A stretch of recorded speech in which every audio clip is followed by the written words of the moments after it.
Damn, he was speaking to me again.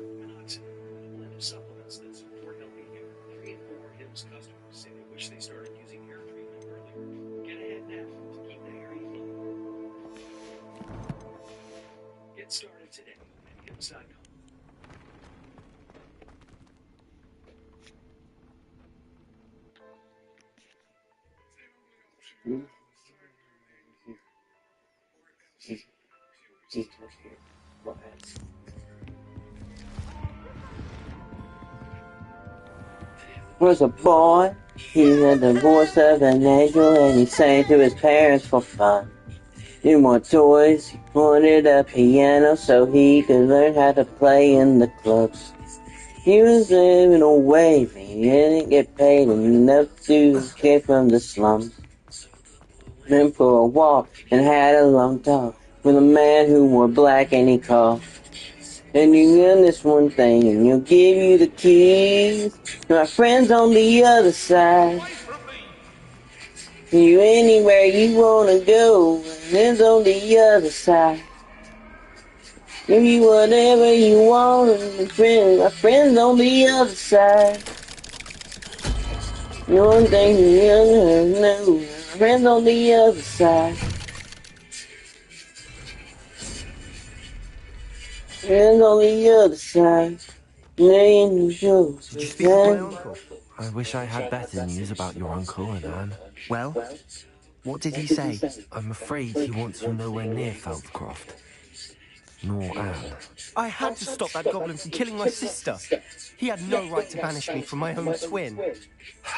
If he thinks banishing me means I'm going to give up on Anne, he's sorely mistaken. He also said he cannot excuse the use of dark magic in any form, and that if he hears of either of us using it, he'll go straight to Professor Black. Huh? That relic, dark magic or not, is the key to saving Anne. To reverse that curse. I will not lose Anne for good. I should send the crest to Anne. She'll know that we need to meet. I'm afraid I don't follow. Nothing, just a thought. Now I'm more determined than ever to learn what power that relic has. I shall wait to hear from you then. Thank you. I very much appreciate you standing by me through all of this. I'll send you an hour when I have news. With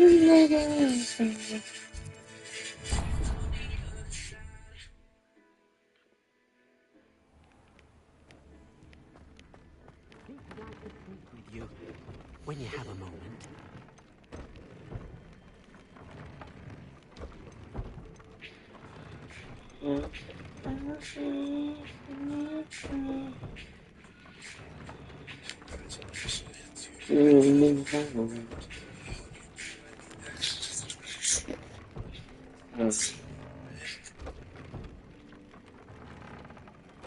Where to find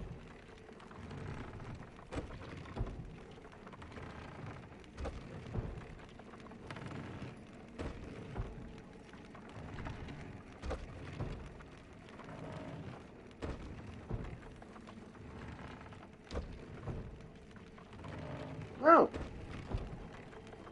Oh, I have one.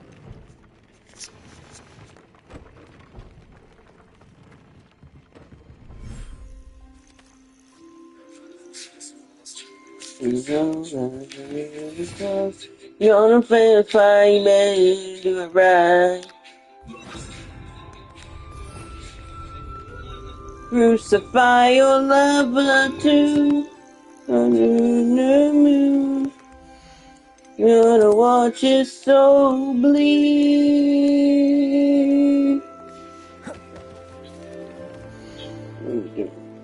Burn, burn like sandwich fries. Burn like a sandwich fries.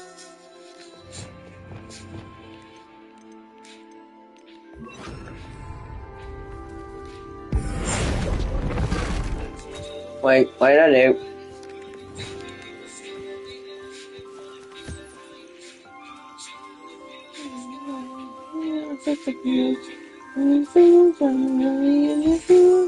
You wanna play with money, you gotta do it right. For a fight. Crucify your lover to watch your full moon. Watch his soul bleed. I need one of those birds.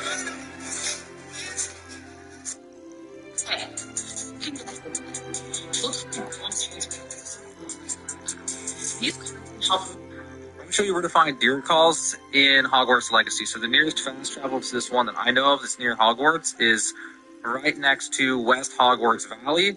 If you head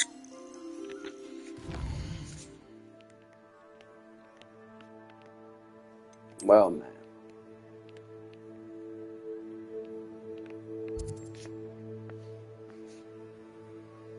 to the southeast, there's all these icons down here. Ancient.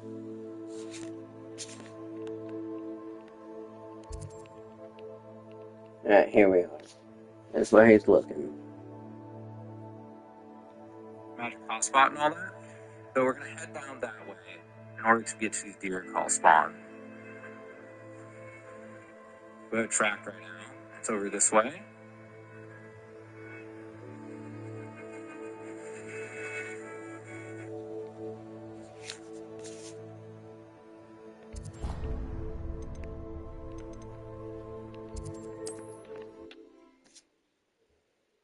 I need the bird. You can't imagine how inconvenient travel was before I invented flu powder.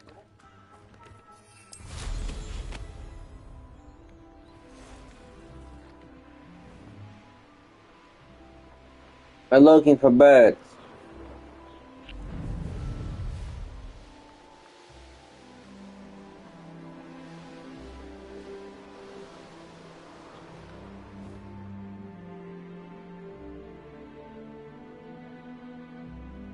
Worst case scenario.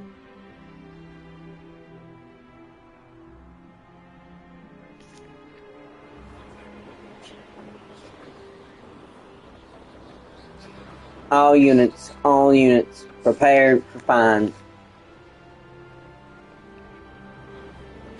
The boy, he had the voice of an angel for letting his parents for fun.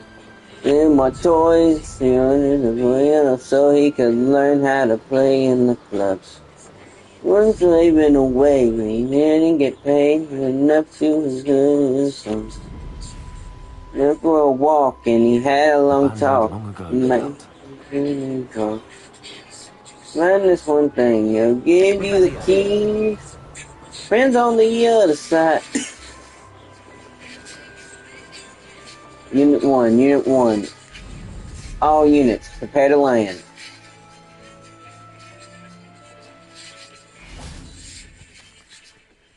No. Incendio. No. Friends on the other side. And you close, we look at close. Run through his name. Now look at the town and run to the...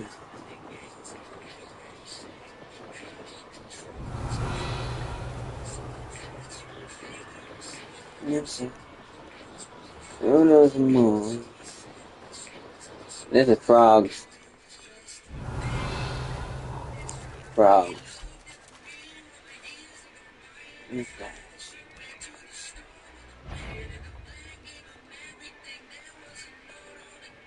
Those are kittens. Rebellion. Everything that you sign with my kid. There's mine. I want you to see. My friends on the other side. Friends on the other side.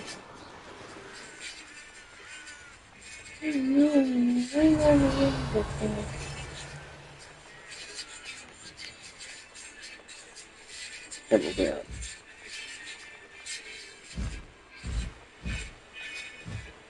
Rebellion.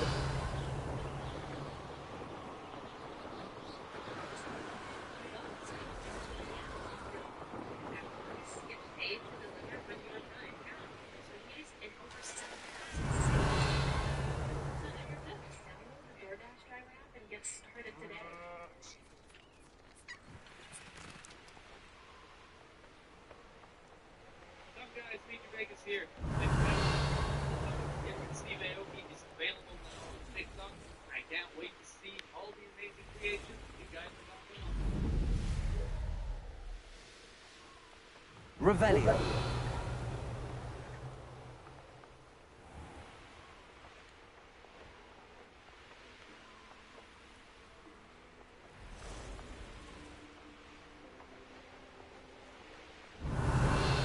If I had known that was the bird, I would have done things a lot different. What are these? Cats. We know that there's not a golden Revelio. crown. So strong, strong, and the fight that do it right. You'll get it right for a time.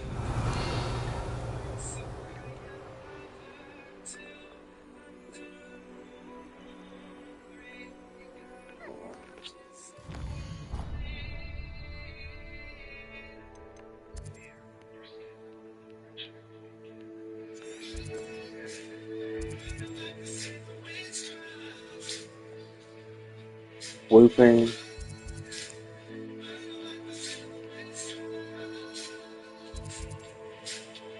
Toad.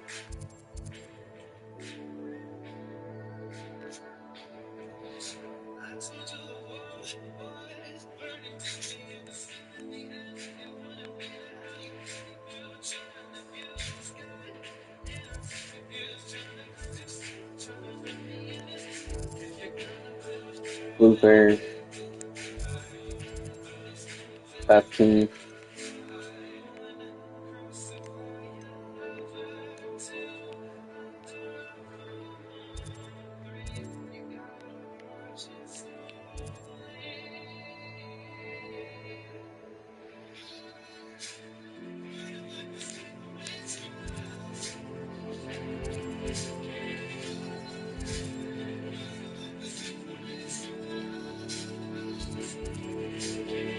Puffkin. Calf. Unicorn Den. I'm not needing any of those. Fuck them. I'll drown them in their sleep.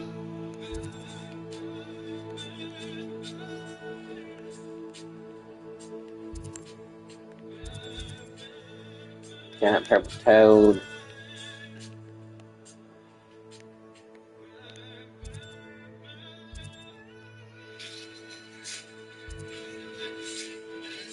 Nasal.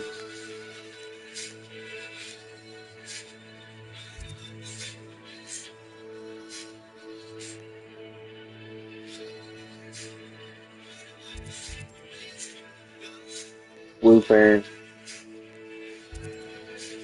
Hippogriff. God damn it. Is that what it's called?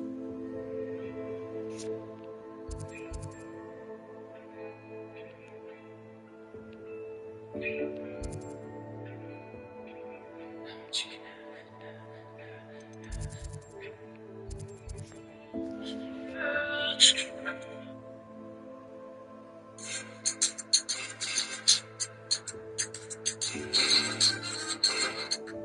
going to show you where to find deer calls in Hogwarts Legacy. So the nearest fast travel to this one that I know of that's near Hogwarts is right next to West Hogwarts Valley.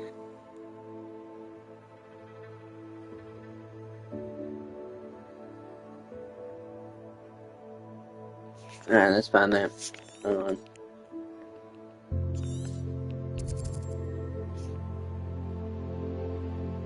Alright, so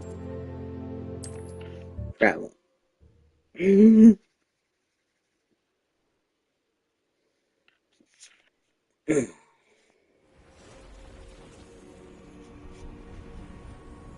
If you head to the southeast, there's all these icons down here, Ancient Magic Hotspot and all that.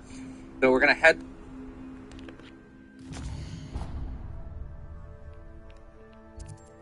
Yeah. down that way in order to get to the deer call spawn.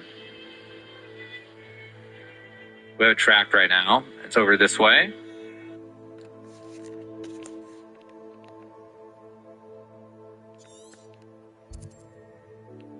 There's a grouper.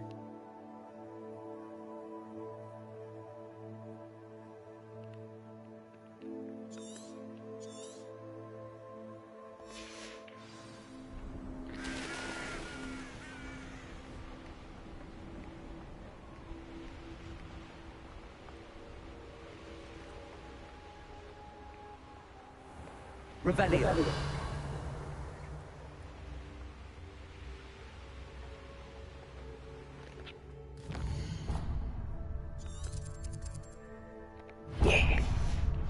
And many of these we can fucking collect.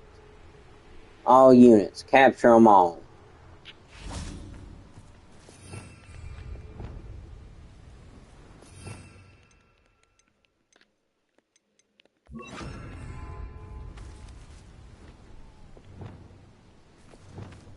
Actually, well, only have a second. Count. Point.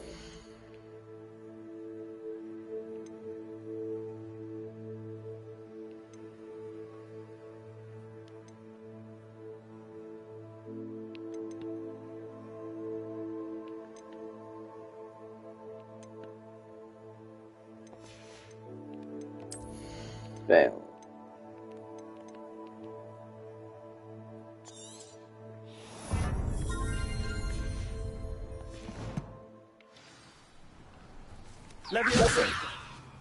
I should investigate.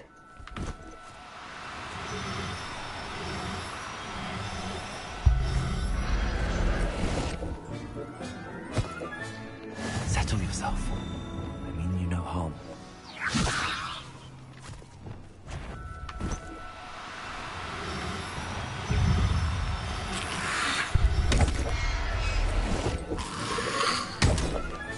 Now you better stop fucking hitting me or I'm gonna get real kind of pissed. Now, damn it. I told you to fuck off. But instead you would not listen. Hogwarts. Actually, hold on. See if we can capture one more. Revelio. Where's the bird?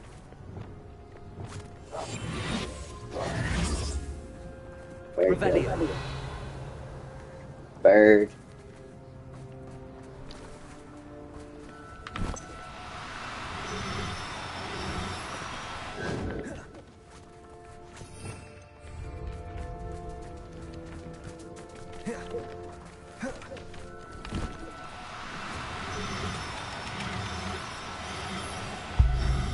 Get your ass.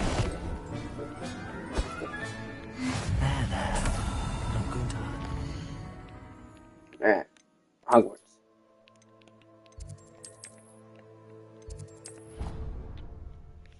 Because Cadabra doesn't need any upgrades. For a moment. I'm busy.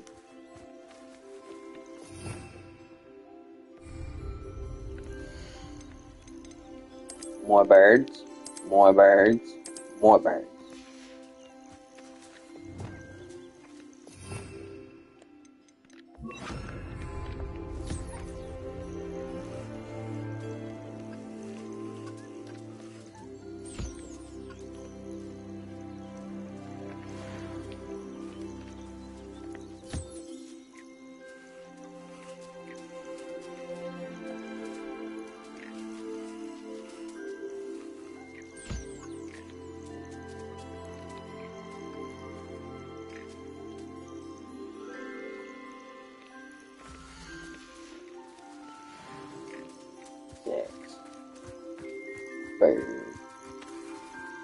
Okay, 16 minutes.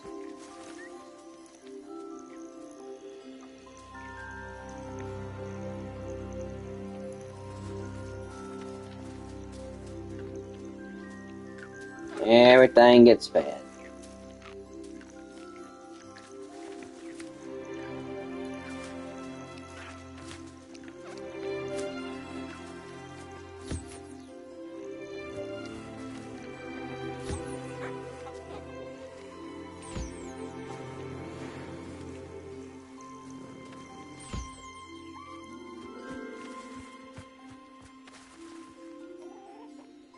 I had to wait a few minutes.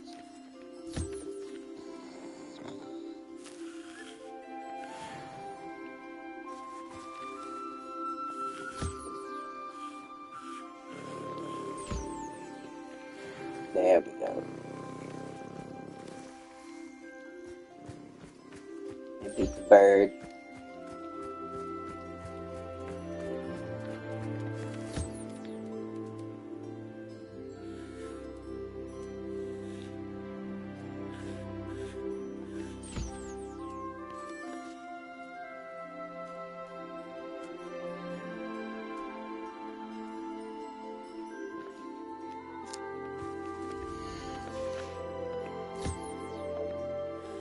Nope. There.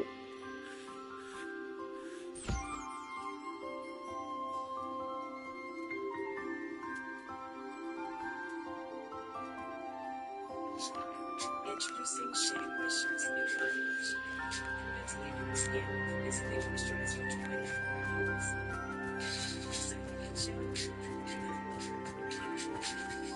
Shea Moisture.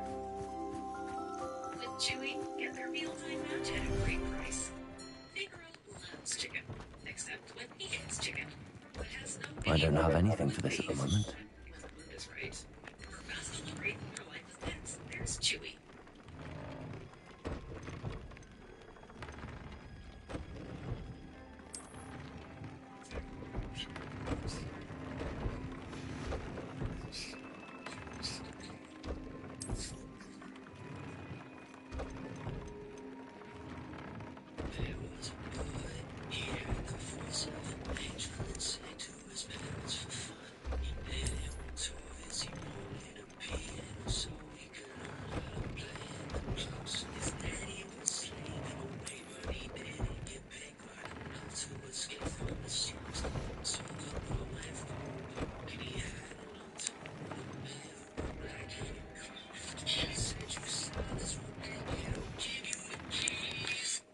Friends on the other side.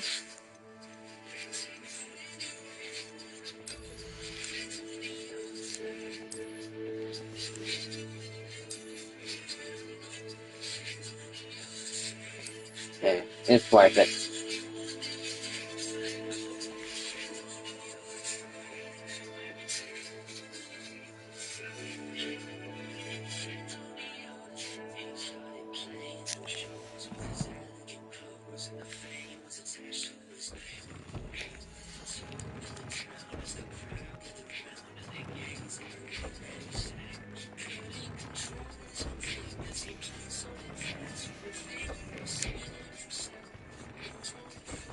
When you have a moment, please come and talk to me. Where is he? Hello, Deke. You wanted to talk to me? Indeed. Deke thought you might want to learn how to build a breeding pen so that you can breed beasts. That sounds like a very good idea. Rescuing and breeding beasts go hand in hand. Young beasts are particularly vulnerable to poachers. Breeding beasts here in the room will allow us to keep the younger ones safe. I see. What do I need to do? First, bring a pair of beasts to the room. One male, one female. Deke suggests rescuing thestrals, as they're at great risk from poachers. Noble creatures, but their relationship with death gives them a bad reputation. They're prized by poachers for their tail hairs. I've seen thestrals before, but where would I find a pair of them nearby?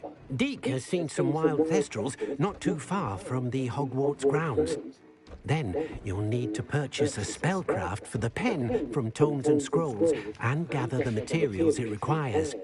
Once you've rescued the thestrals and you have the spellcraft, you come and find Deke.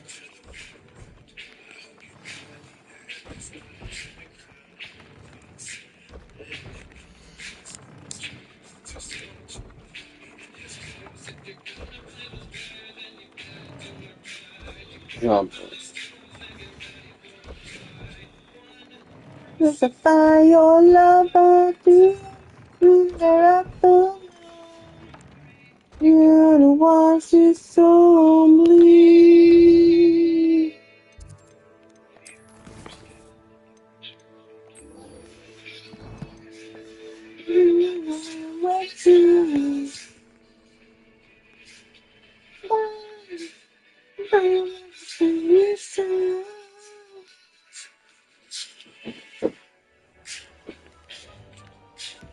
I am the Empire.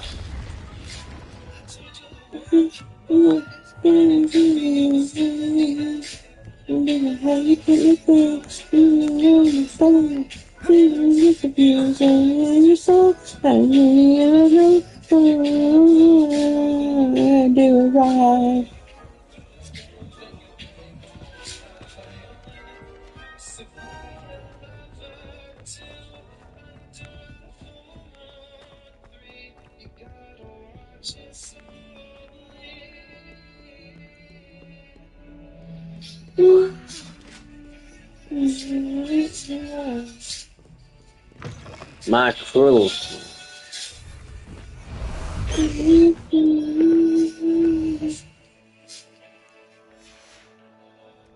Let's go! Come on, Highwing!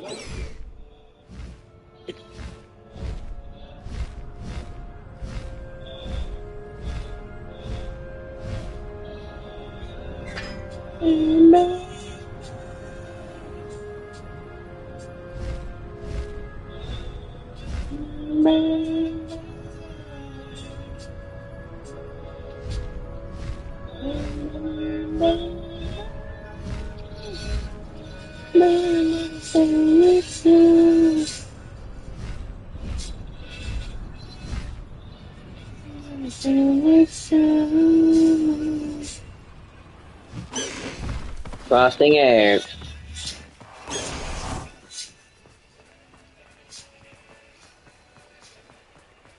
Sometimes it seems all roads lead to Hogsmeade. Crucio.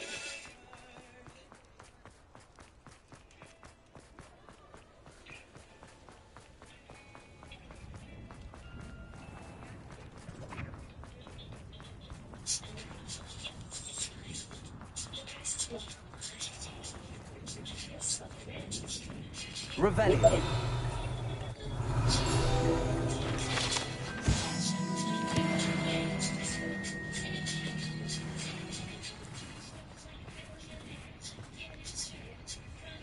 It's not like her to forget.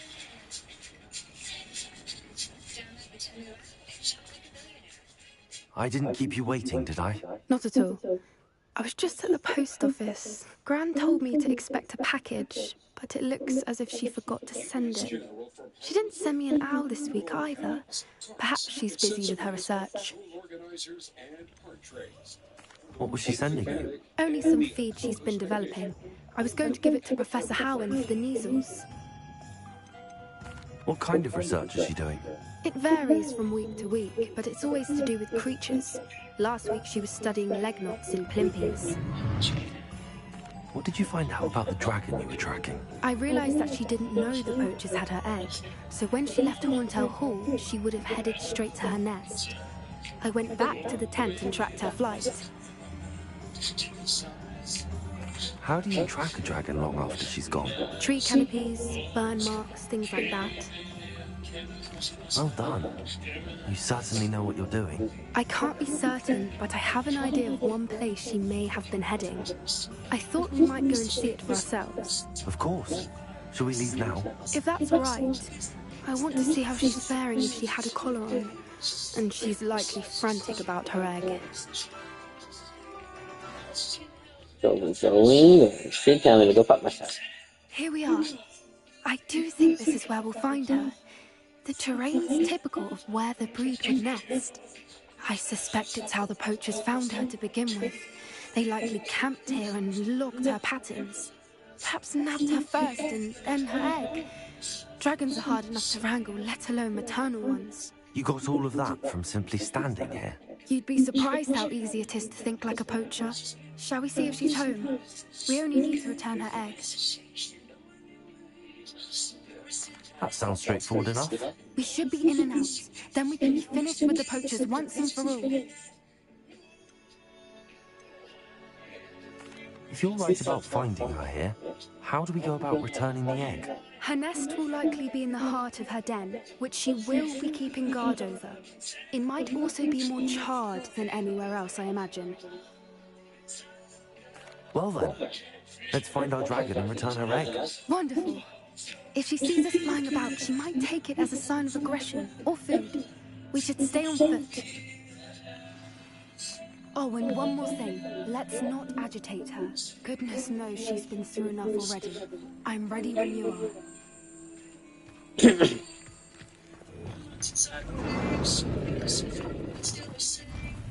she is, above us. She did make it home safely. Yeah, well, she's probably pissed. Fuck a bear. That's a dragon.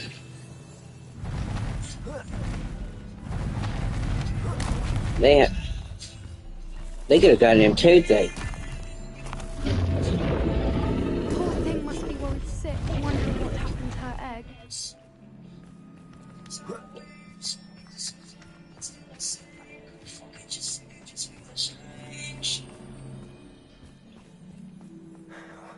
For what it's worth, she doesn't seem to have spotted us yet. Let's hope it stays that way. At least until we've done what we came to do.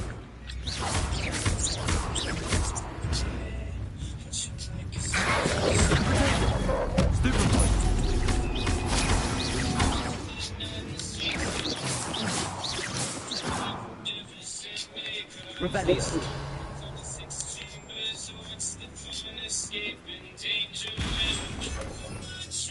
Rebellion.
Rebellion.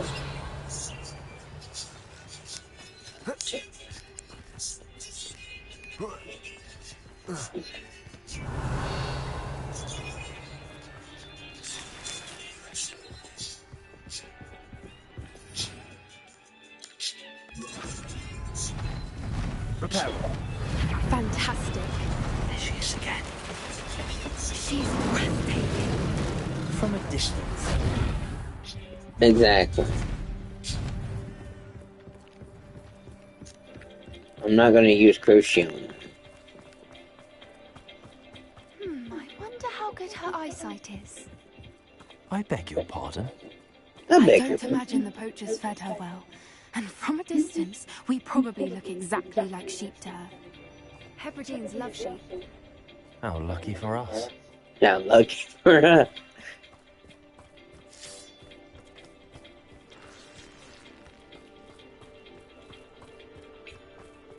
I don't intend on using Crucial.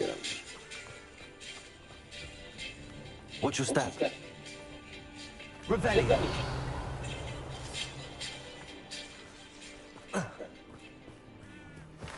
Pity.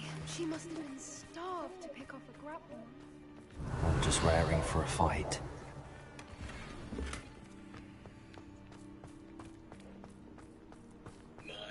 The Mothman. Quiet. What was that?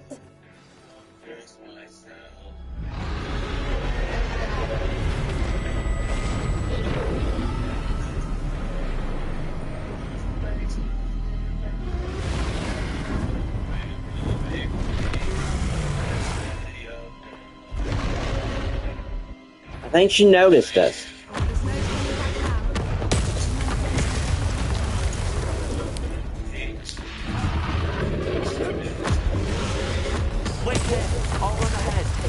This ain't real fucking cover. Run! Run, goddammit! Ow!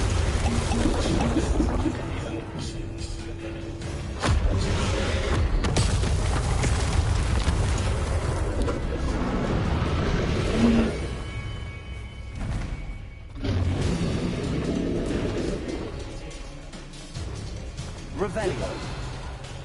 Watch out! It's her What? day. She'll make sure we know it. She has goddamn notes. Keep at it. We've just got to make it to the nest. She is making it easy. Fucking run, mate.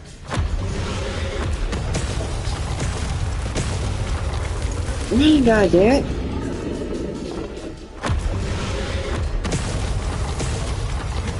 Fucking go.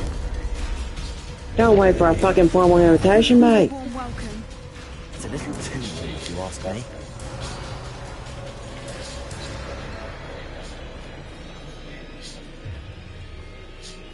I don't suppose she listened to reason. Oh, goddamn. We're well past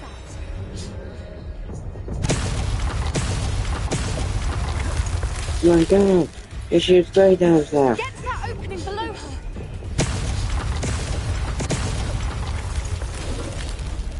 If we can get to that entrance, we can get to the nest.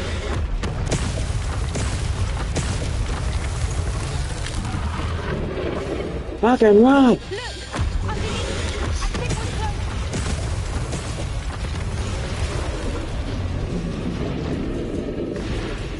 close. She's leaving! Quickly! Brilliant. There's the nest. We're almost there.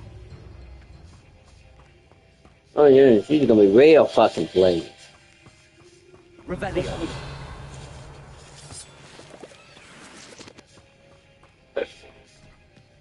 Why is every bridge here broken? Reparo.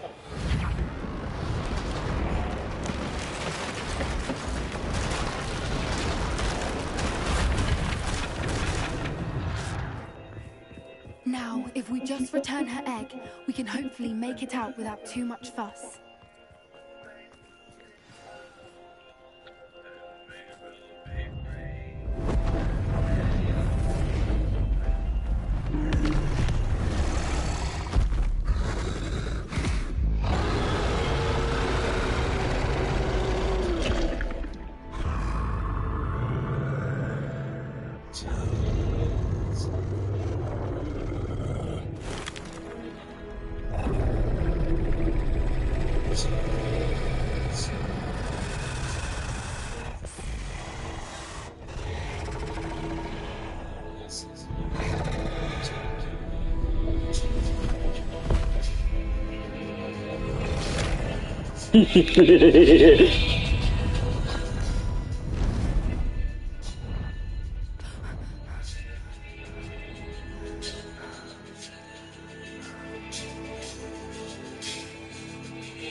That was brilliant!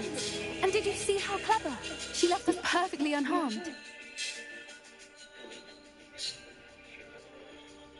Creatures are a lot cleverer than most people realize. That's what Gran always says. The important thing is that we survived it. And we returned her egg. Thank you for doing this with me. Wouldn't blame you one bit if you wanted to head back to the castle and never think about dragons again.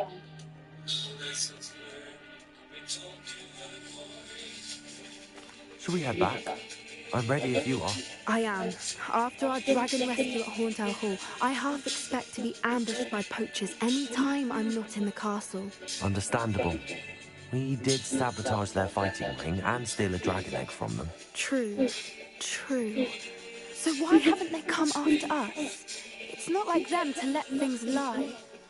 Unless what? Unless they haven't let things lie. Oh no, I can't believe I didn't see it. We need to leave. I need to send an owl. Oh, good. What is it now?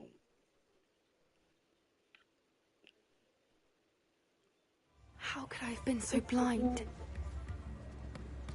Care to share with the class? No, fuck me then.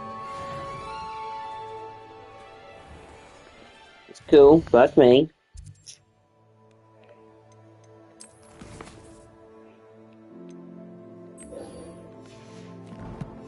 I'm not gonna fight a dragon with those curses. I like creatures.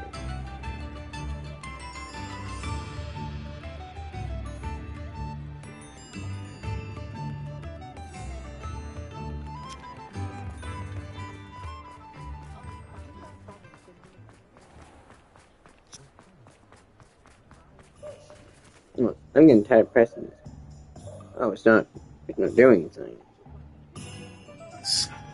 Introducing Shea Moisture's new body wash. Proven to leave your skin visibly moisturized for 24 hours. So you can show that glow. Shea Moisture. Say, I need you to say, I need you to put the cat down. Please. Ask him nicely.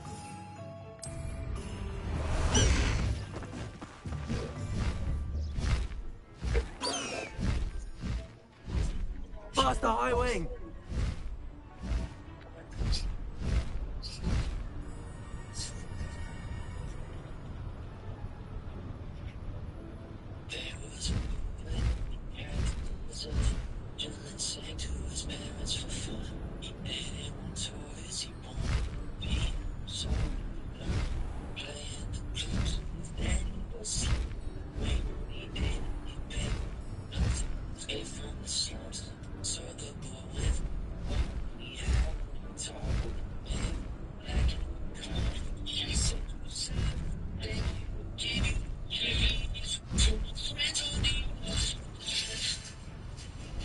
Yeah, allowed a goblin in? I'll take it.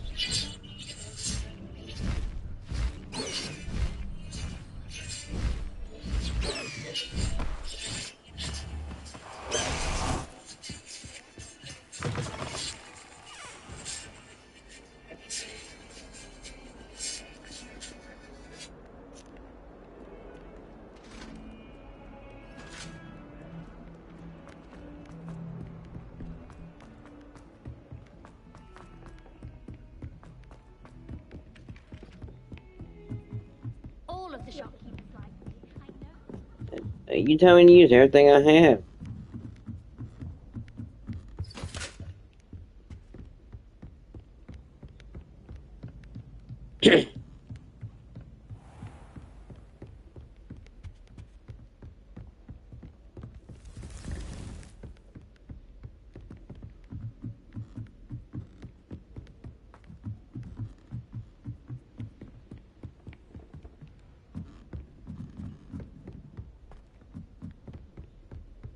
Oh, I gotta find a meat.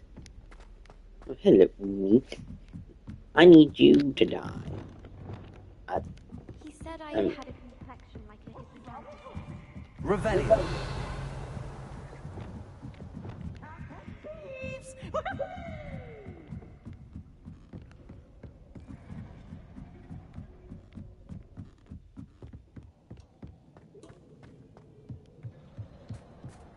Hello there. Hello, old meat. Do I recall you saying that you speak gobbledygook? I did. I mean, I do. Speak it.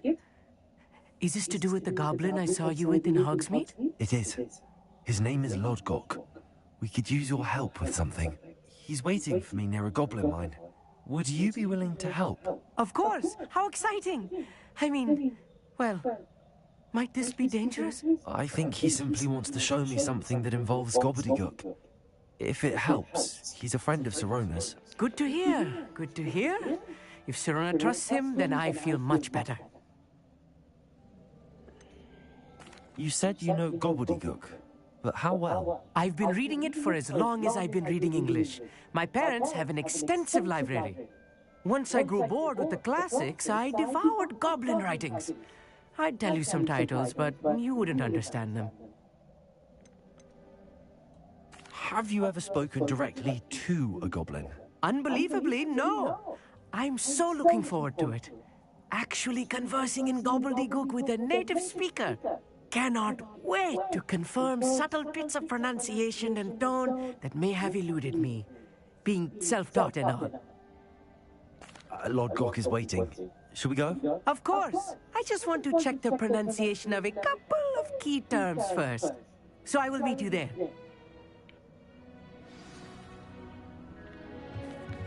And I take off from this fucking tower? No, of course not. Why would I be able to? Can I take off from here? Nope.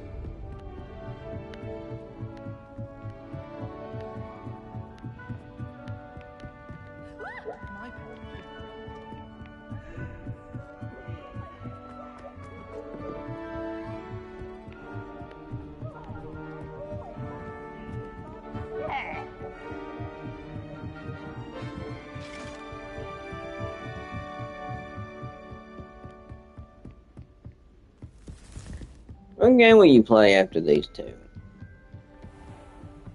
I'll have a month. You played Resident Evil 4.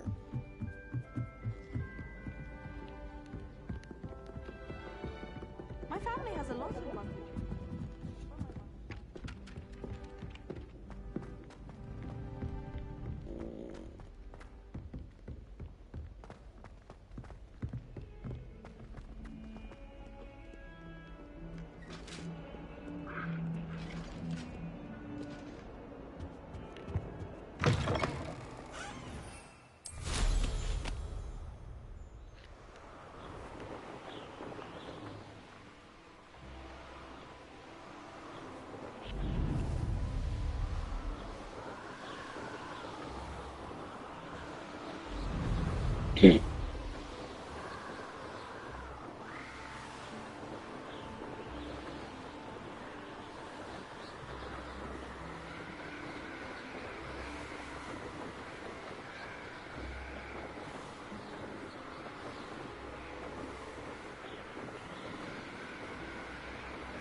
I hate that they didn't like it, but I can see how they didn't like it.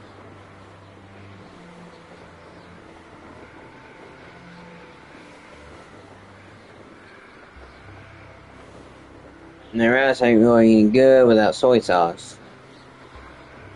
I ain't got no money though.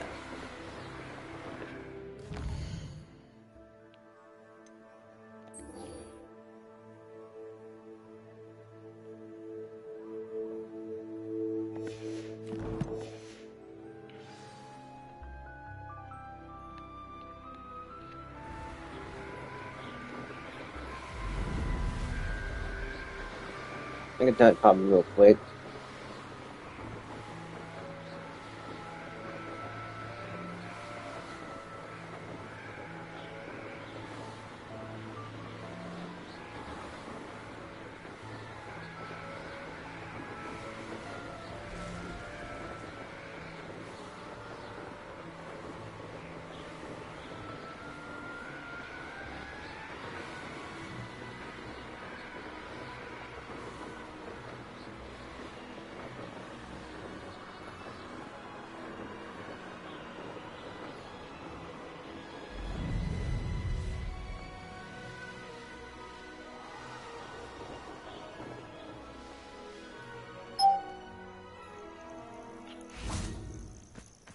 Oh, good, you're safe. There you are. You were in such a state when you left. The poachers got to my gran. Someone recognized me in Horntail Hall and they got to her. What do you mean? Is she all right? She's fine, thank goodness. But they were at her house, our house. They assumed I'd sent the egg there. She said they took the whole place apart looking for it, screaming that we'd cost them everything. I'm sorry, Poppy. I'm glad she's all right. I don't think either one of us could have anticipated that. I should have known. I underestimated the poachers. And now another creature's in danger. What do you mean? The poachers refused to leave empty-handed, so they took valuable journals that Gran had discovered when she was researching rare creatures. One of them contained theories about a secret hiding place of the Snidget, long thought to be extinct. Exactly what kind of creature is a Snidget? It's a small bird with golden feathers. It's incredible. It has rotational wings that allow it to dart quickly in any direction.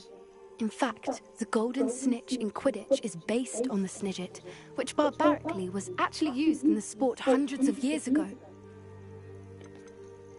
Why would Snidgets be valuable to poachers? They can make more money with Snidgets than they ever would have fighting dragons. The golden Snidget's feathers and eyes are incredibly valuable. That's why they're believed to be extinct. They were hunted out of existence by wizard kind. If the poachers found some now, I can't bear to think about the horrific way they'd be bred and killed for profit. Where exactly are these Snidgets allegedly hidden? Gran says the journals were a bit cryptic, which is good. perhaps the poachers won't be clever enough to find the birds. From what she recalls, the journals only noted that the key to finding them lay in the moonlight. Gran thinks it can be narrowed down to a handful of locations. I take it you aren't going to let the poachers anywhere near the Snidgets. Gran wants me to stay out of it, but I know she's devastated that poachers might go after the Snidgets, if they still exist. We had the element of surprise on our side when we saved that dragon, but the poachers will be watching for us now. We need allies. Others who hate the poachers enough to help us, who value creatures as much as... Merlin's beard! You're a genius! The centaurs! They'd want the Snidgets protected at all costs. Sounds as if we need to go and talk to the centaurs. We'll need to be careful in how we approach them. Tensions with them are high. Still, I think they may be our only hope. Let me think on it. Oh yeah, hello dear creature. And tall man. We would like to find a creature that our kind has nearly wiped through. I said, well, people of our kind are hunting them to kill them. And you know, you're not the ones hunting them. That's the best forever. We could never do such things. I want to breed them for their feathers.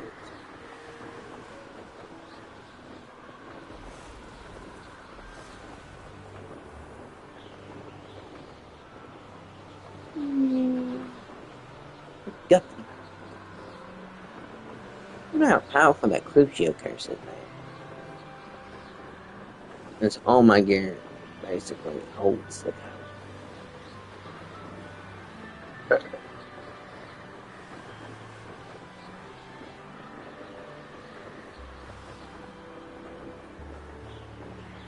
I just thought so.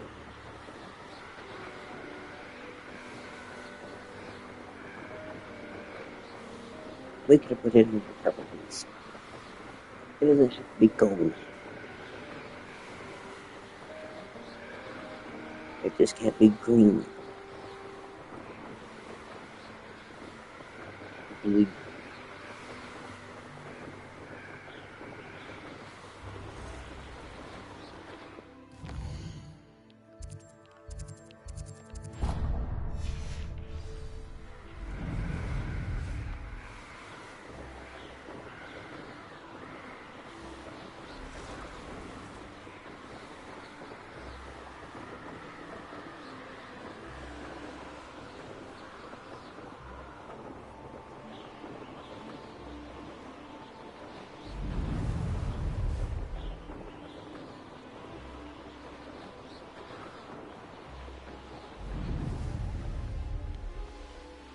I know what that means. Merlin trial.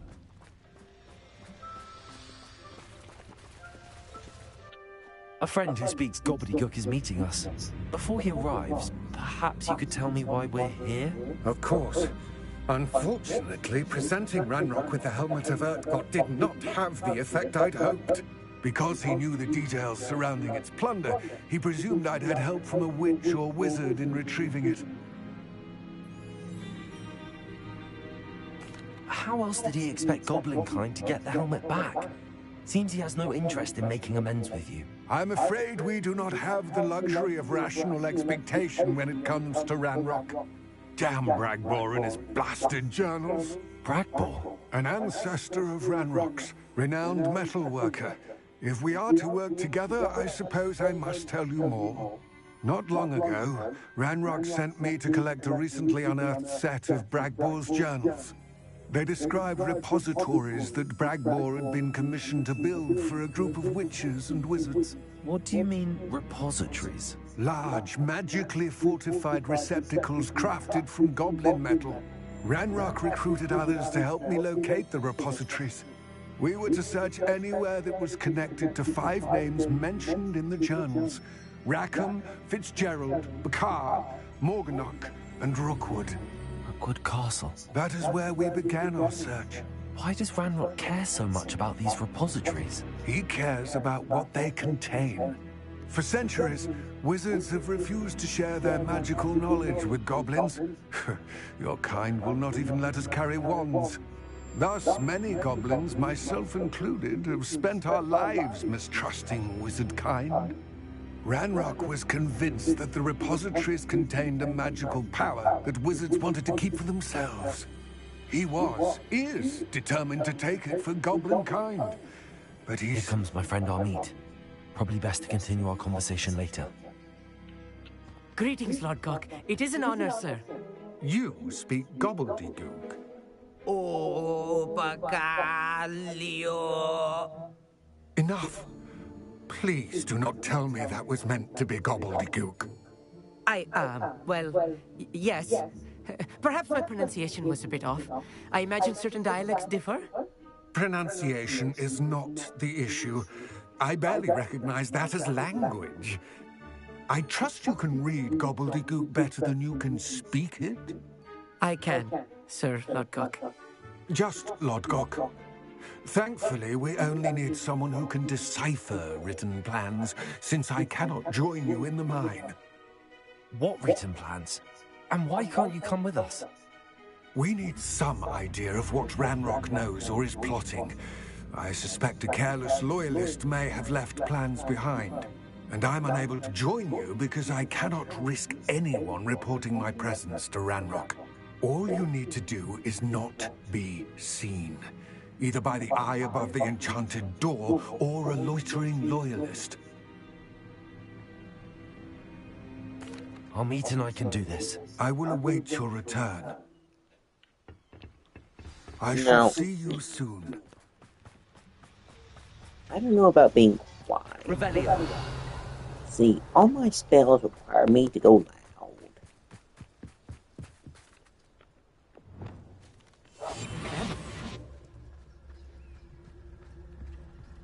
The door is looking at us.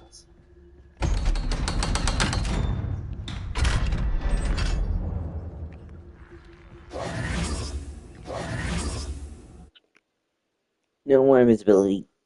Everyone dies. Books so rarely prepare one for reality. A real goblin mine. It's even grander than I had expected. Revelio.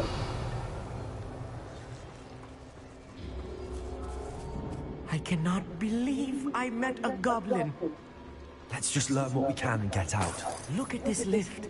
Impressive workmanship for so simple a device. Impressive workmanship aside, it's the only way forward.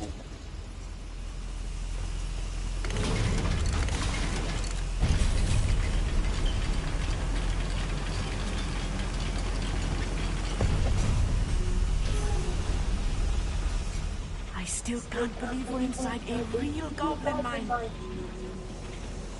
Yes, don't wet yourself.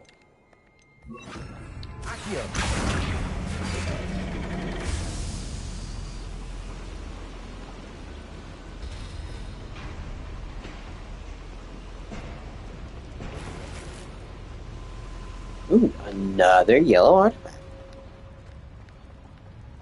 I've read about mines like this, but seeing one is something else altogether. Where you busted, huh? Stay with me.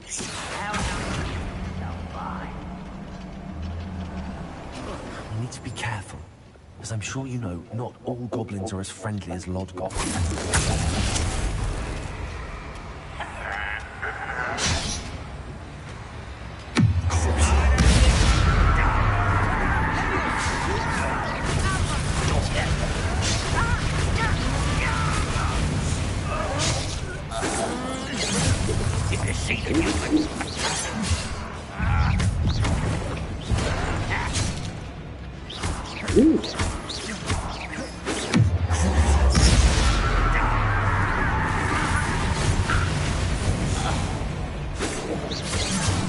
God damn.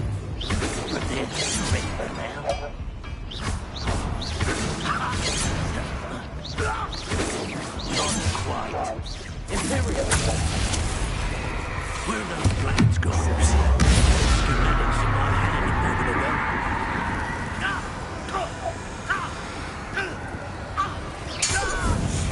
That was a little more than I'm used to. I'll get us through here safely, Amit. You have my word. Now, We're being watched. by a door. Reparo. Accio.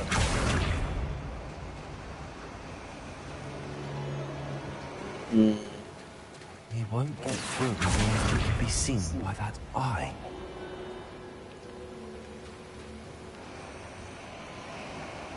You don't want to.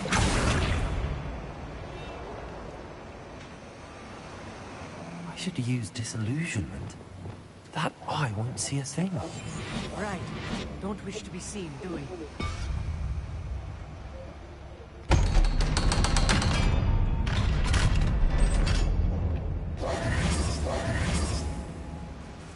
Revelio.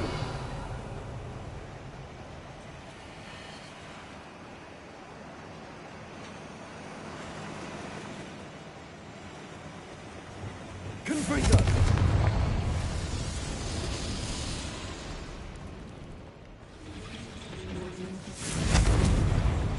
Accio.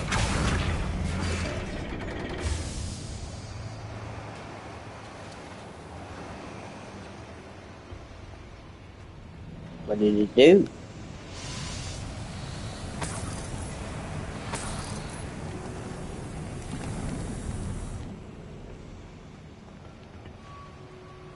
Well, it did something. But what, I don't know.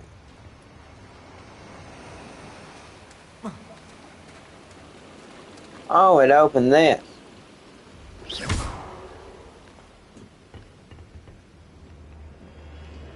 Oh. This is where that big chest is at. Legendary. Another legendary.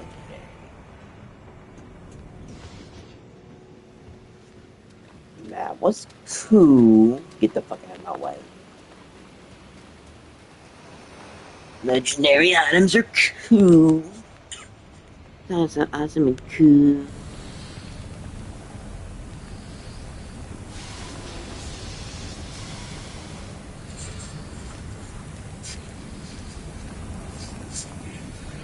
Where's our shit? Thanks.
Oh, that's right.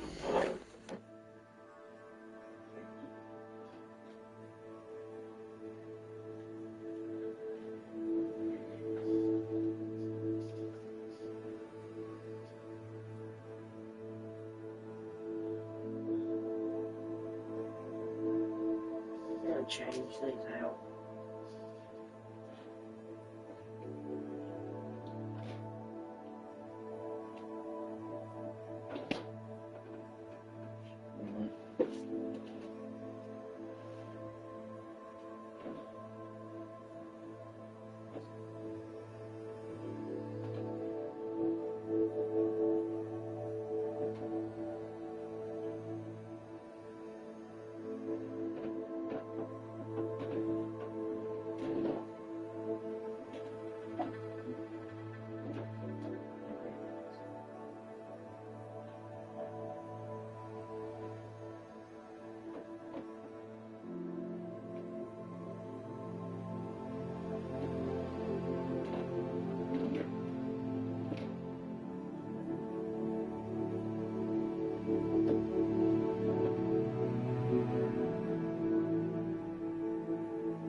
Okay. First, we gotta put some food. Oh, there it is.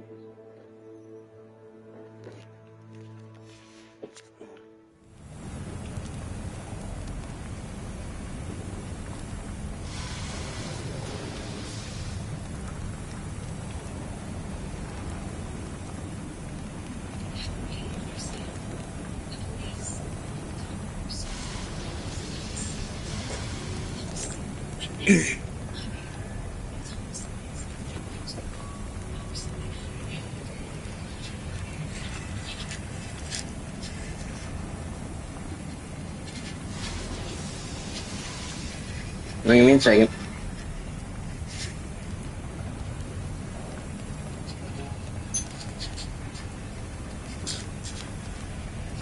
June's Journey, Play now.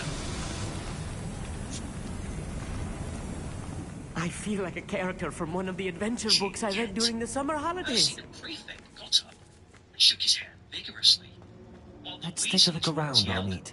See if we can find any plans. A schema? There must be more notes around here. What could they be building? The ghost patted his arm. He carried a sudden horrible feeling. He just plunged it into a bucket of ice-cold water. He could see the high table properly now. At the end nearest him sat Hagrid. Revelio. The giggle looked up. Hagrid grinned back. And there, in the centre of the high table in a large gold chair, sat Albus Dumbledore. Harry recognised him at once from the card he'd got out of the chocolate frog of the train. Dumbledore's silver hair was the only thing in the whole hall that shone as brightly as the ghost's. Harry spotted Professor Quirrell too. If I'm translating this correctly, and I think that I am, they're building something rather large. But what? Let me know if you see any more plans or schematics. We can't return to Lodgok empty-headed. Turbin Lisa became brave.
Stay close. I've handled much worse. This place is more complex than I had expected. Chops and lamb chops, sausages, bacon and steak, potatoes, roast potato, chips, yorkshire pudding, peas, carrots, gravy, ketchup, and texture. It's mint works. With those, he said, but he'd never been allowed to eat as much as he would like. No, he had always taken anything that Harry really wanted, even if it made him sick. Harry piled his plate with a bit of everything. Simple books, and began to eat. It was all delicious. That does look good, said the ghost in the rough sound, watching Harry cut up his steak. Can't you? I haven't eaten for nearly 400 years, said the ghost. I need to have lost it. One does miss it. Everything I've been told.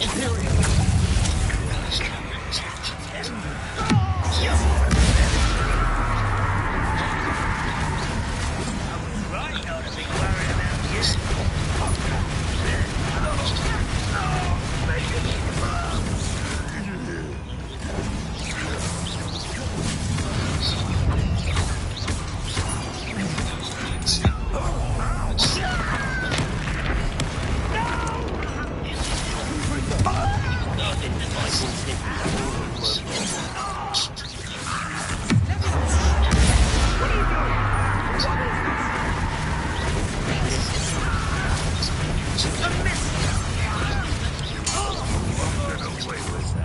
One less human to worry about.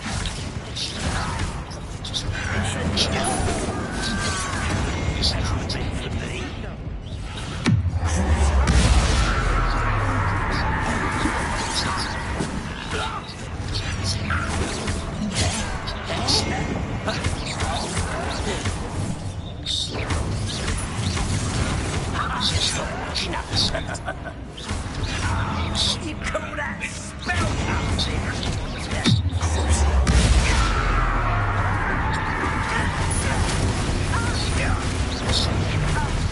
I won't rest.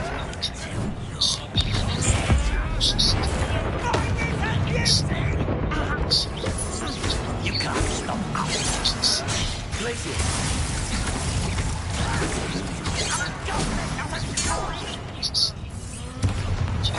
You are but running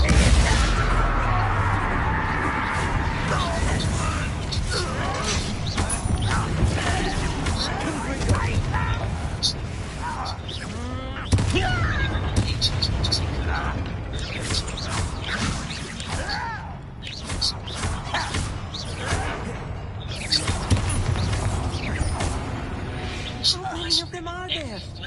That should be the last of them I'll meet. Pies, treacle tarts, chocolate eclairs and jelly. Levioso! Accio! Strawberries, jelly, crisp pudding.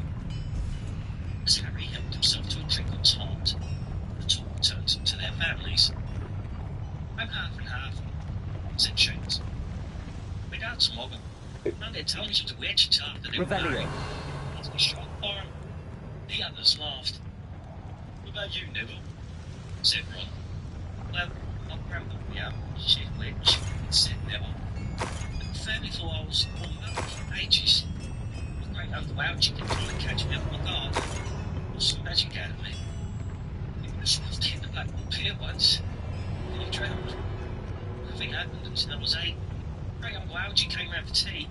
He was hanging me out of the upstairs window by my ankles, and Great Once Yeaning offered him some meringue, and he accidentally let go. And I bounced all the way down the garden to the road. I was really pleased. I was crying. She was so happy. You should have seen their faces when I got in here. They thought I might not be magic enough to come, you see.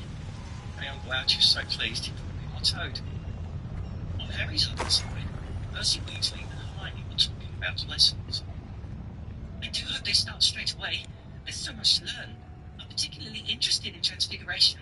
You know, turning something into something else. Of course, it's supposed to be very difficult. But you'll be starting soon. This magic is Devil's snare. Nasty stuff if we're not careful. Not an entanglement need right now. That's the whole table again. Hagrid was drinking deeply from his goblet. Professor McGonagall was talking to Professor Dumbledore. Professor Quirrell, his absurd turban, was talking to a teacher with greasy black hair, a hooked nose, and sallow skin. It happened very suddenly. The hooked-nosed teacher looked past Quirrell's turban, she grinned to the greasy legs, and as she looked then she tossed the skull over his forehead. Ouch! Harry clapped a hand into his head. What is it? Asked Percy. Lumos! Nothing. The pain had gone as quickly as it had come. Harder to shake off was the feeling Harry had got from the teacher's look. Feeling that he didn't like. Revelio! Who's that teacher talking to Professor Quirrell? He asked Percy. Oh, you know Professor Quirrell already, do you? No one knows. Accio! That's Professor Snape. He teaches potions, but doesn't want suppose he's after the craft job. Harry watched Snape for a while, but Snape didn't look at him again. At last, the puddings too disappeared, and Professor Dumbledore got to his feet again. The hall fell silent. Just a few more words now, we are all men of Revelio. water. I have a few start-term notices to give you. Steers should note that the forest in the grounds is forbidden to all pupils. A few of our older students want to do well to remember that as well. Dumbledore's twinkling eyes flashed in the direction of the Weasley twins. I've also been asked by Mr. Finch, the caretaker, to remind you all that no magic should be used between classes in the corridors. These trials will be held in the second week of term. Anyone interested in playing their house teams should contact Madam Finch. Oh. Finally, Oh, I right. must tell you that this corridor, right inside, not to everyone, because one is to die a very painful death. Harry laughed. Get ready. Then, he's not serious, he muttered to Percy. That's good, said Percy, grabbing his Dumbledore. Yes, usually gives us a reason not allowed to go to school. The forest is full of dangerous beasts and everyone knows that. I do think he might have told us some beasts.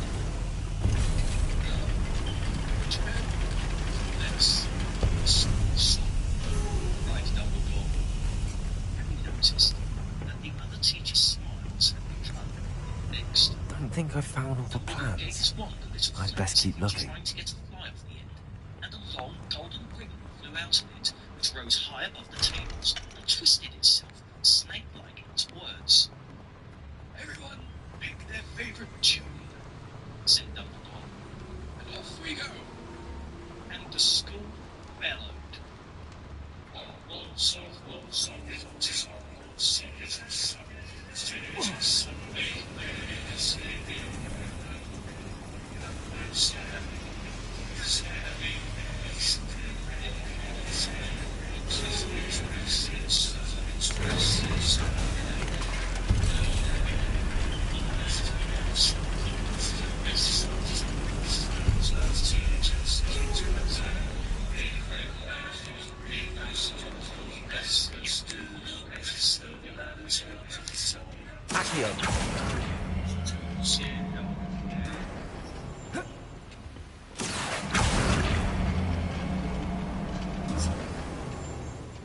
Everybody finished the song at different times. At last, only the Weasley twins were left singing along to a very slow funeral march. Dumbledore conducted their last few lines with his wand, and when they'd finished, he was one of those who clapped loudest. Ah, music. He said, wiping his eyes. Magic we all know we do here.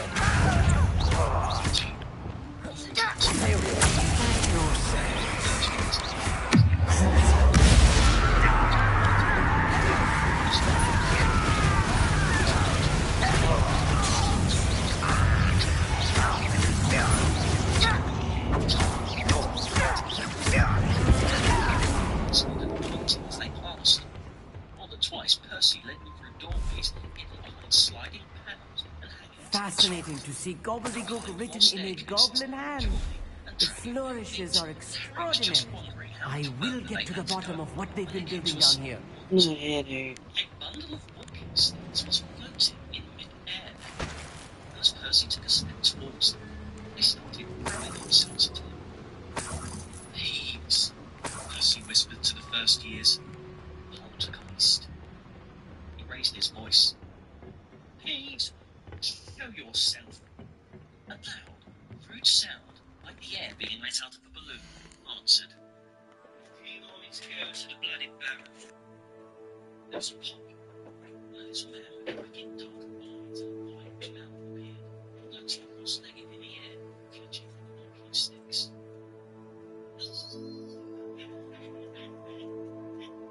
He said with an evil cackle, "Equal first things what?" He swooped suddenly at them. They ducked. "Go away, pigs,"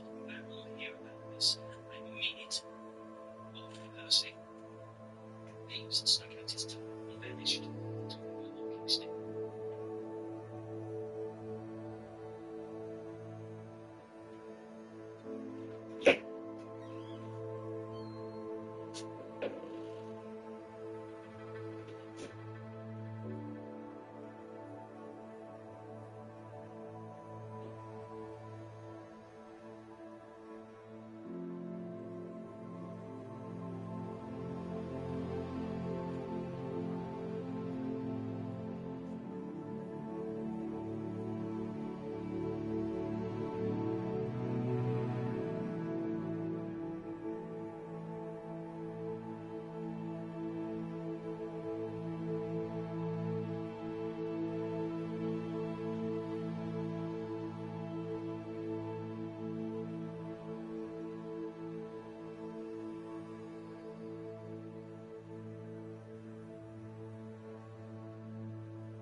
No, get back. Get back.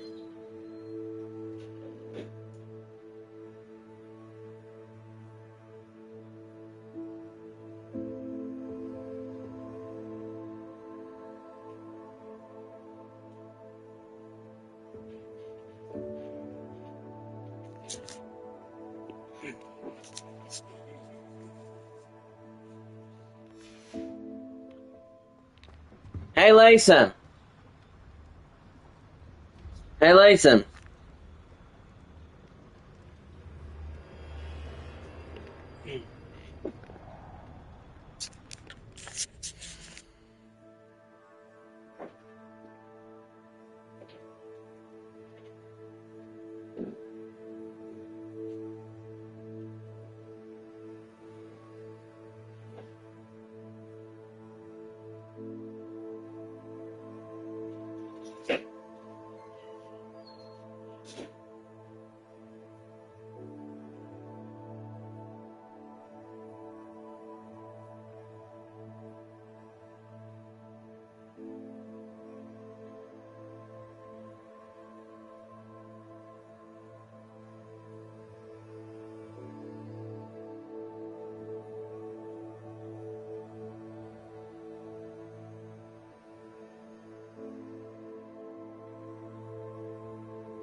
Alright, I'm back in here good. No more knees.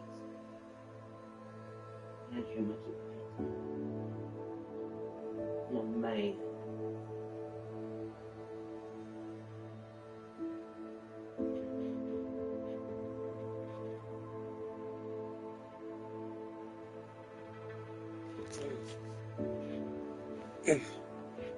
Marlene. The walking sticks on Neville's head. They heard him zooming away, rattling coats of armour as he passed. You'll want to watch out, Revelio, said Percy as they set off again. Bloody Baron, yucky, control room. Don't even listen to us prefix. Here we are. Someone's At here. the end of the corridor, walked a very fat woman in a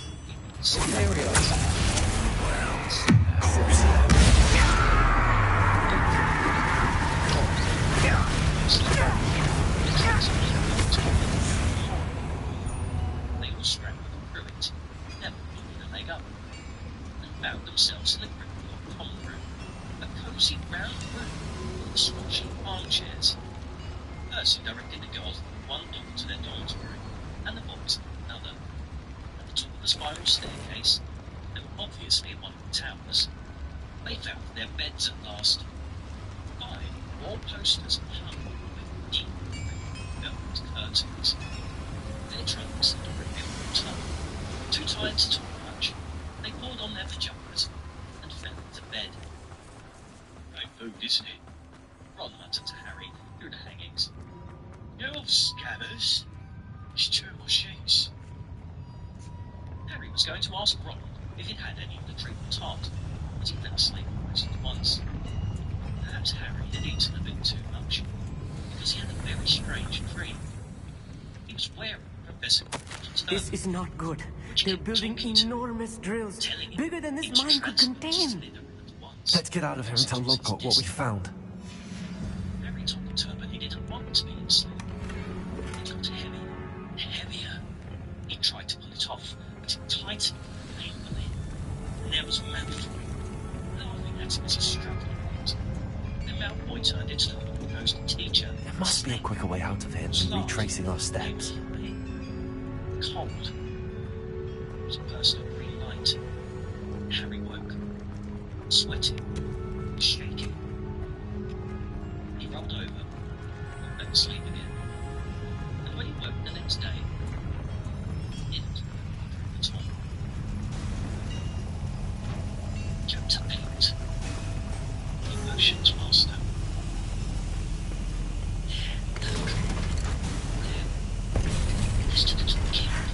I need a moment to catch my breath. This was more than I bargained for. I'm glad you came with me, Amit. Now that we know what they're up to, we can get out of here. The moment he left his dormitory next day, people queuing outside classrooms stood on tiptoe to get a look at him, or doubled back to pass him in the corridors again, staring. Harry wished they wouldn't, because he was trying to concentrate on finding his way to classes.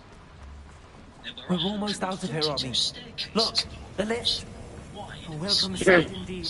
Narrow, rickety ones. Some that led somewhere different on a Friday. Some of a vanishing step halfway up that you had to remember to jump. Then there were doors that wouldn't open unless you asked politely or tickled them in exactly the right place. And doors that wouldn't close at all, but solid walls.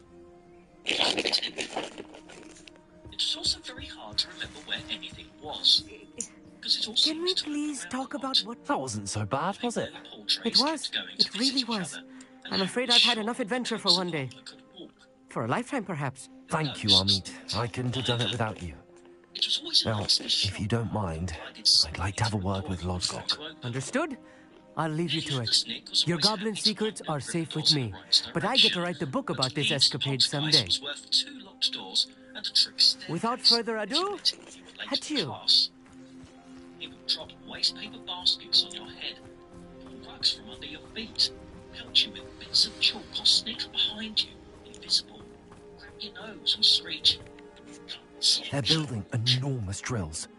We found their plans. Ranrock must be searching for the repositories. I fear you are correct. Other than Rookwood Castle, however, I do not know where else he plans to search. I've been wondering about something else you said before we entered the mine. Yes?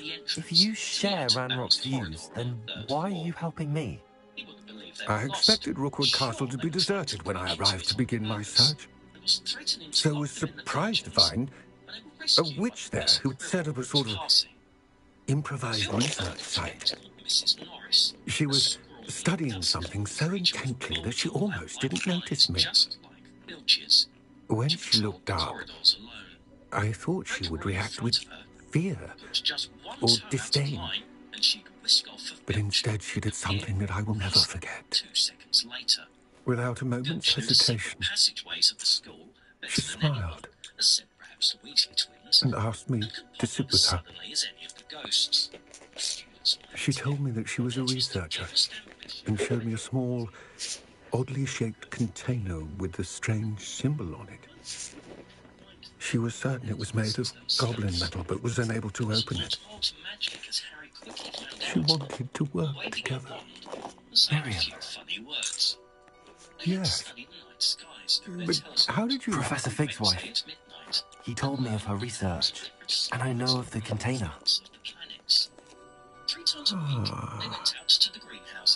The reverence with which she talked of goblins and their intelligence and skill, it caught me entirely off guard.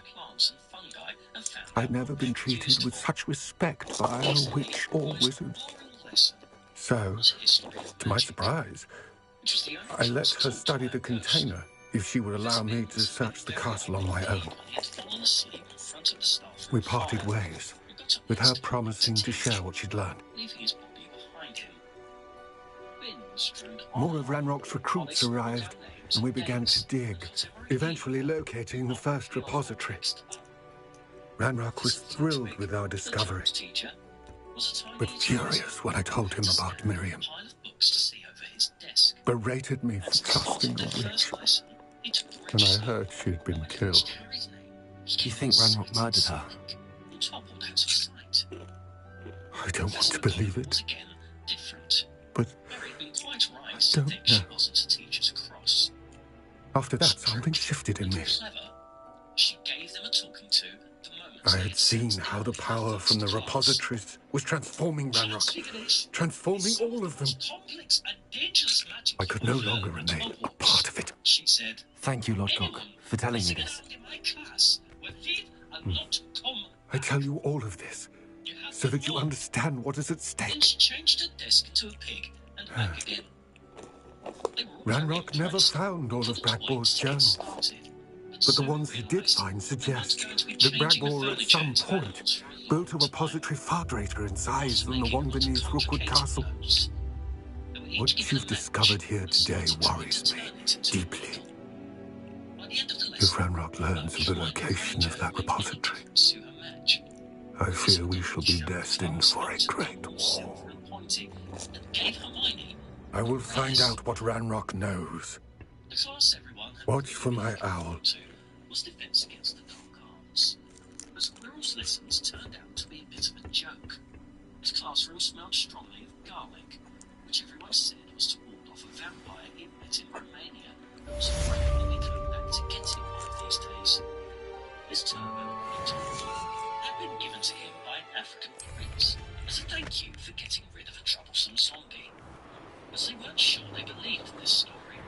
For one thing, when Seamus Finnegan asked eagerly to hear how Quirrell had fought off the zombie, I hope Professor Fig started talking about I believe my next broom upgrade to be even more impressive than the last. Come by Spin Witches as soon as you can. Weasley twins insisted that it just left for garlic as well, so that Quirrell was continued wherever he went. Harry was relieved to find out that it wasn't miles behind everyone else. Lots of them would come from other families and, like him, hadn't had any idea that they were witches and wizards. There was so much to learn, and even people like Ron didn't have much of a head start. Friday was an important day for Harry and Ron.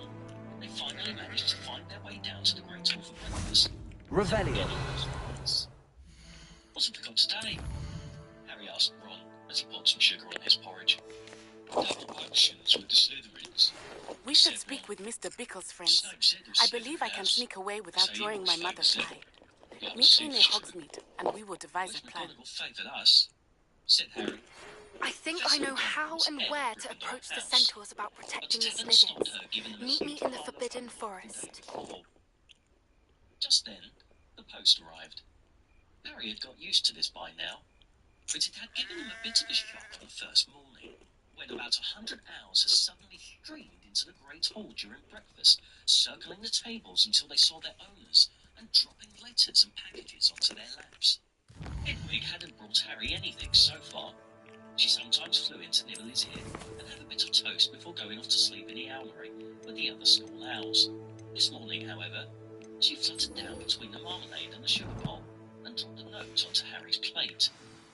Harry tore it open at once. Dear Harry, it said on the very tight. I know you get Friday afternoons off, so would you like to come and have a cup of tea with me around 3? I want to hear all about your first week. Send us an answer back with Hedwig. Hagrid. Harry borrowed Ron's quill, scribbled, "Yes please, see you later," on the back of the note and sent Hedwig off again. It was lucky that Harry had tea with Hagrid to look forward to, because the potions lesson turned out to be the worst thing that had happened to him so far.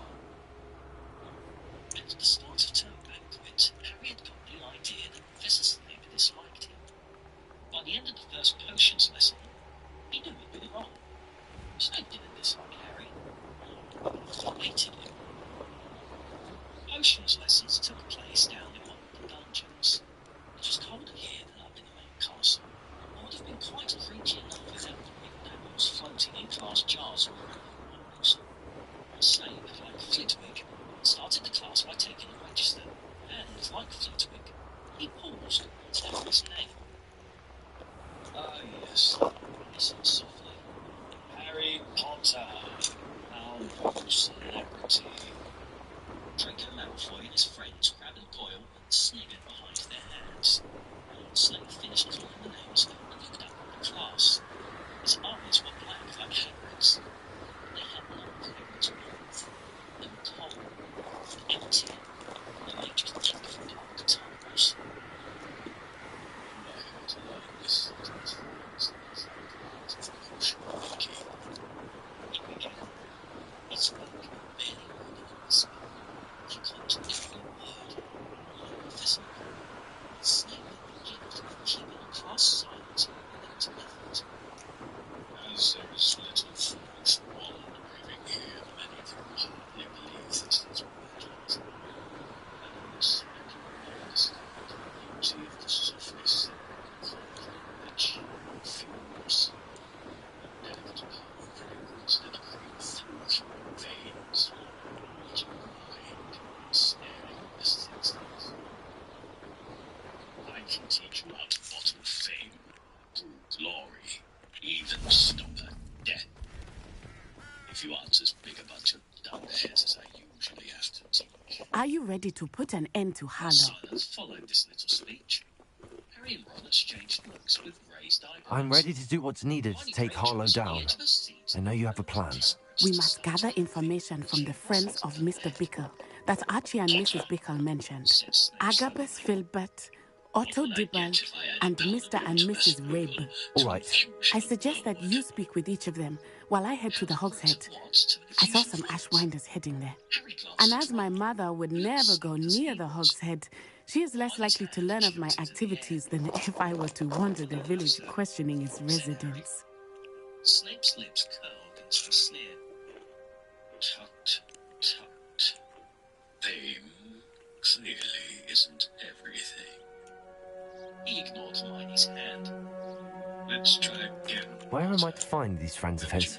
I do not know about Mr. Rabe, but his wife, Daisy, is often in Hogsmeade, as is Agabus Filbert. And Otto Dibble, he works at Gladrags, so you will likely find him there. He tried not to look at Malfoy, Crabbe, and Goyle. What sort of information am I trying to gather from these people? They may know what evidence Mr. Bickle had against Harlow, or they may have evidence of their own. We simply need to know whatever they know. Very well. I'll speak with them, see what I can learn. I knew I could rely on you. We need to know how they are being blackmailed by Rookwood and Harlow. Meet me here after you have spoken with them. Hopefully, by the time you return, I will be able to move a bit more freely. At this, Hermione stood up, her hand creeping towards the dungeon ceiling. I don't know, said Harry quietly. think Hermione does, though. Why don't you try her? A few people laughed. Harry caught Seamus's eye, and Seamus winked. Snape, however, was not pleased. Sit down, he snapped at Hermione. Your information, Potter. As Frodo would make a sleeping potion so powerful it is known as the draught of living death. Besides, a stone taken from the stomach of a goat and will save you from most poisons. As for monks who don't which also goes by the name of Aconite. Well, why aren't you all copying that down? There was a sudden rummaging for quills and parchment. Over the noise, Snape said, "The point will be taken from Gryffindor House for your cheek, Potter." Mrs. Rabe should be nearby. Things didn't improve for the Gryffindors as the potions lesson continued. Snape puts them all into pairs and sets them to mixing up a single potion. Oh, Isco, what have I done? Mrs. Rabe, I wondered if I might speak with you about Theophilus Harlow. I'm a friend of the Bickles and I'm trying to gather evidence against him. Poor Joanna and little Archie. And now Harlow has taken my darling Isco. What do you mean? Why? I'm a security guard at Gringotts, and my husband is a curse breaker for them. Harlow approached me about helping him extort my colleagues into giving him treasures from the vaults. And you declined? Of course I declined. Repeatedly. I thought they'd given up, until I came home one night and found my husband gone, and a note affixed to my door with a knife. The note stated that I only had a few days to reconsider helping with some banking needs, and that my husband would appreciate it if I acted quickly. But the help Harlow wants is help that I cannot give, and my dearest Isco is paying the price. Why wouldn't Harlow extort your husband? Isco's job is even more removed from the vaults than mine. He travels the world for the bank. He could do nothing for Harlow. I'm the one in the bank on a daily basis, which evidently makes me an enticing target for blackmail. Have you helped Harlow since your husband was taken? No, I'm worried sick about Isco, but he'd never want me to compromise my integrity. I also know that he's extremely clever. That said, I was hoping he would have escaped by now. It makes me concerned as to why he hasn't.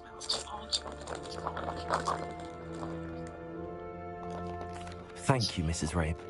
Knowing the lengths that Harlow will go to is helpful, albeit more than disturbing. Mr. Bickle was trying to help us, but now he's gone. I don't know what to do. I shall do all I can to get evidence against Harlow, Mrs. Rabe. Very well. Here's the note I received. You must be careful as well. Please don't put yourself in danger.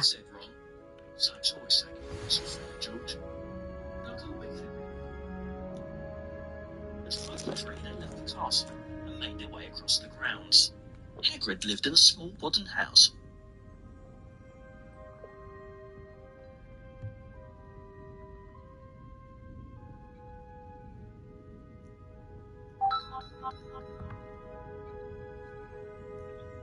Hello. That link that I just sent you. Some evidence worth hanging on to. Look into that. Thank you. And have them destroy your DNA I hope it's not too sample. late.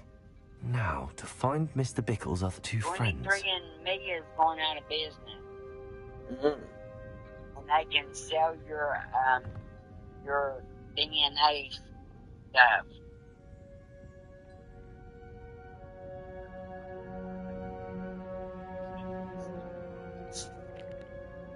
I'll come to you. Oh yeah. Where are they back?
glad you came.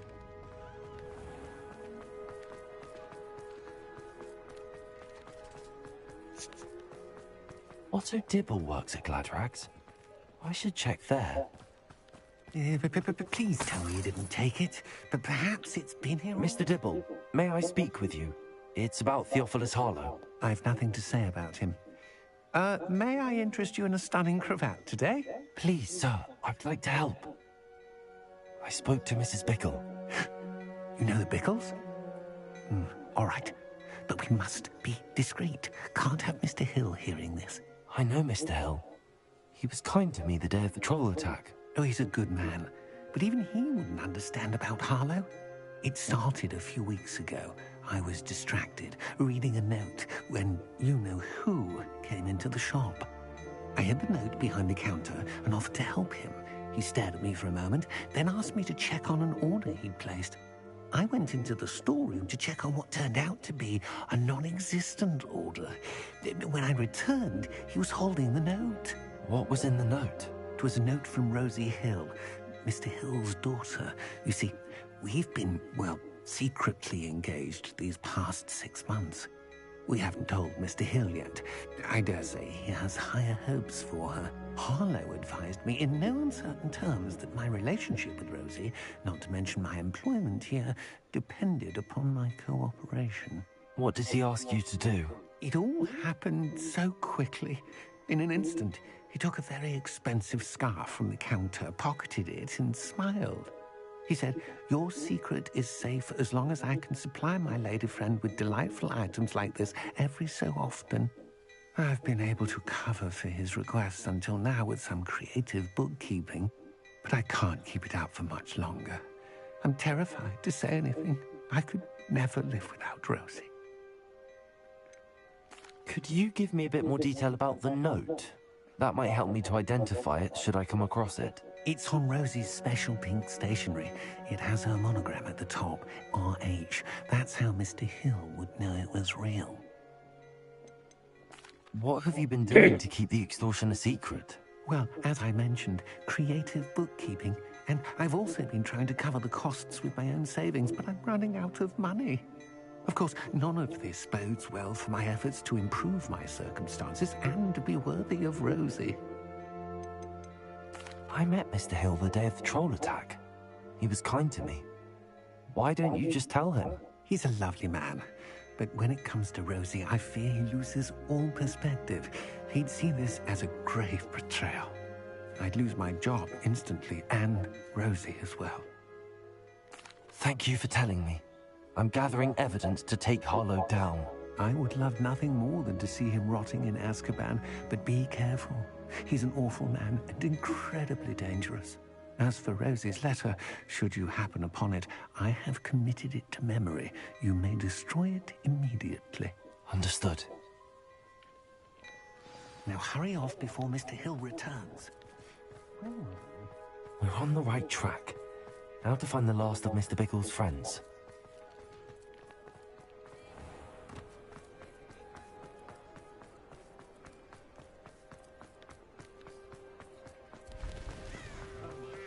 You?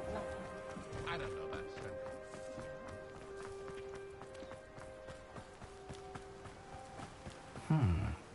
Agabus Filbert must be around here somewhere. Hello there. Excuse me, Mr. Filbert. I wondered if I might speak with you about your dealings with Theophilus Harlow. I hope to ease Mrs. Bickle's mind by gathering evidence against him. Oh, tragic what happened to Bickle. He wanted me to speak out against Harlow for an act of violence committed against me. But I feared Harlow's retaliation, and so I refused. If you had spoken out against him as Mr. Bickle asked, perhaps Harlow would be locked away by now. Perhaps. But perhaps I would have suffered a similar fate. You said that Harlow committed an act of violence against you. Could you tell me what happened? Before my extraordinary wife, Dulcibella, passed away, she had just completed a small book of poetry. As a surprise for her birthday, one she never had the chance to celebrate, I had the book beautifully bound and plated in gold. One day, Harlow came calling to punish me for having spoken out against the Neanderthals that comprise Rookwood's lot. Before I knew it, I'd been petrified, and Harlow was rifling through my home. He found the book of poetry, with its exquisite gold plating. I watched helplessly, lying there in my entranceway as he walked away with the book, laughing as he went. I was shaken to my core. Still am, to be honest. I imagine you fear Harlow retaliating again. But do you mind if I share this information with Officer Singer? I suppose I have no choice. This extortion can't go on forever. You can pass it on to anyone who may be willing to help. Harlow does not like people talking, as you already know. I've spoken with Mr. Bickle's friends. Now to find Natty. Surely it's not as simple as just be like, hey, Officer Singer, these people say this. Oh. I bro. Well, no, but it happened.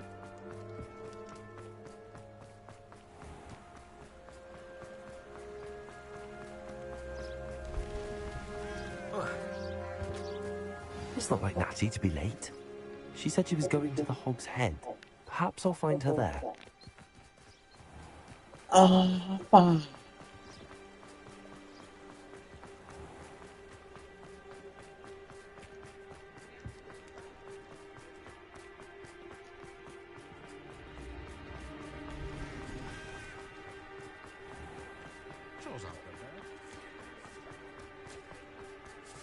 Natty must be around here somewhere.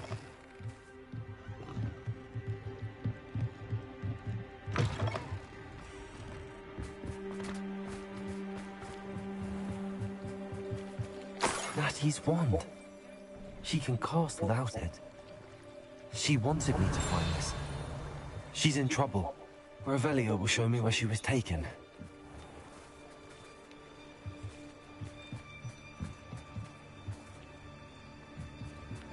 Unit 1, go, go, go, go, go.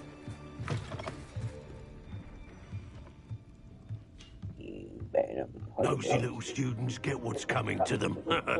Revelio.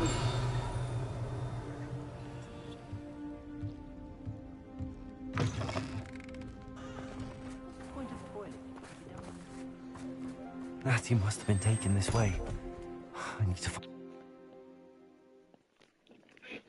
Excuse me. Footprints led to this room. There must be another way forward. Accio!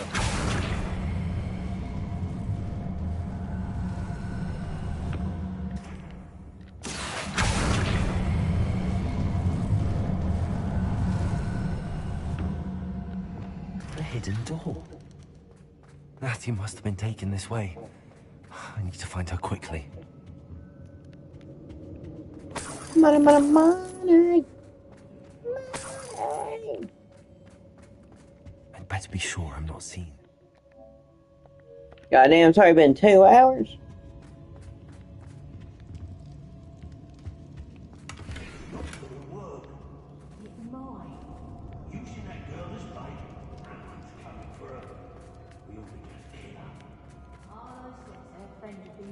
Enough.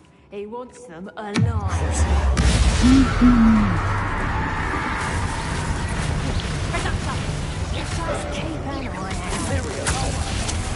Crucio. Are you really trying? This has become personal. Hang on! What are your thoughts on electricity?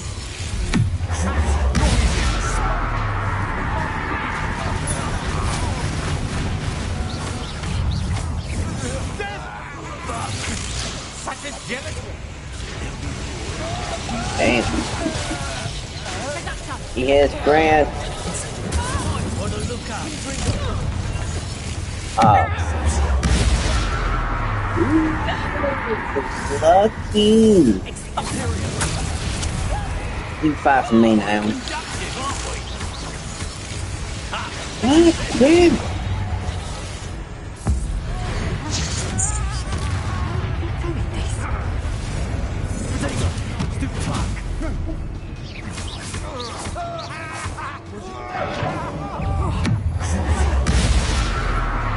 So you can get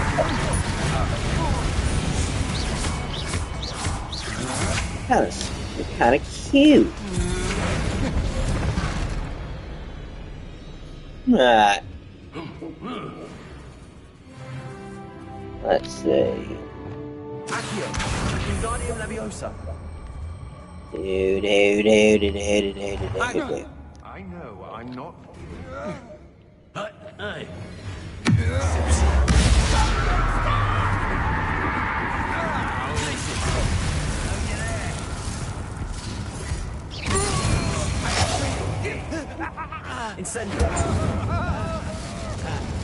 Tell me, do you fear me?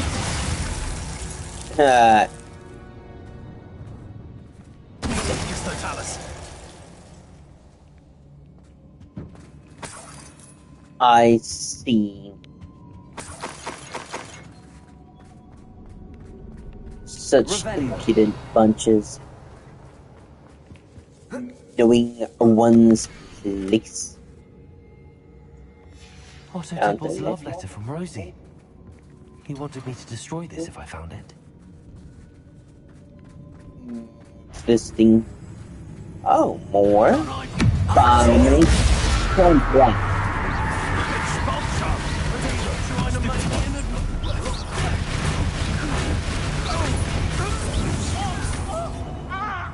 Why don't you feel like me? Flash of inspiration. Confringo. Expulsor. This is not going well for you. What are you for? Now, let me hear those screams. Right in your damn spinal column. Revelio. Interesting. The way you die feels so good. Knowing your fear.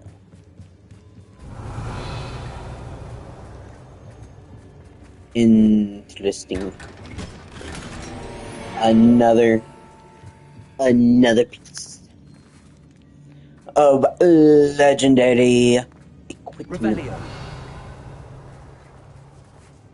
Ooh, there's another one down here. Oh.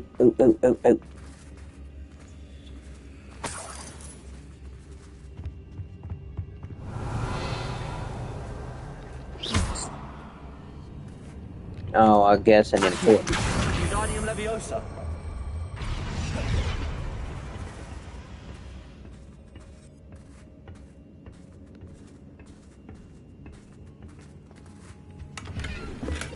Wow. All that for $58. I can't believe it.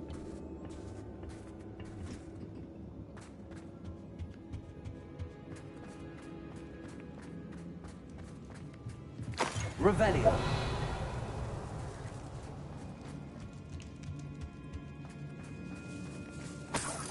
It's leaving money. Like Rob May. Play Rob May. God, it makes my favorite time.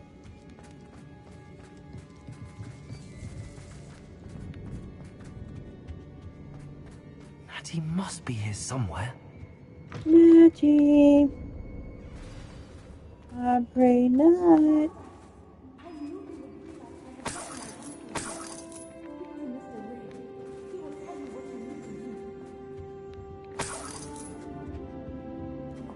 Wow, jailbird.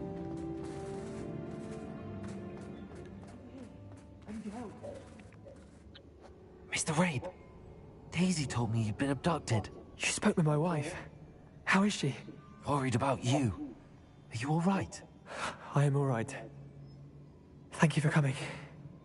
These locks are cursed, and there's an anti-apparition jinx on the cells. Even Natty's skill with wandless magic cannot free us. I need you to find my wand. Use mine. We'll find yours together once you're out of there. I need my wand for this.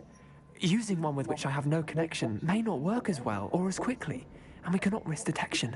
I shall do my best. Any idea where it might be? It's nearby. I can sense it. Understood. I'll find it.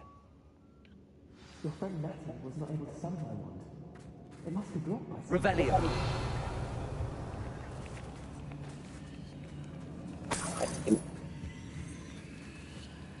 Confringo. Any luck with my wand? Please. You must find it. My wand is so... Revelio.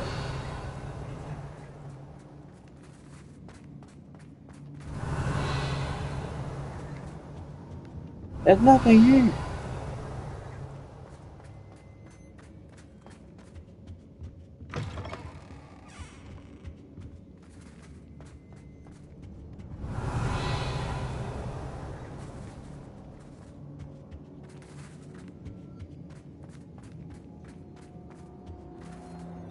Revelio.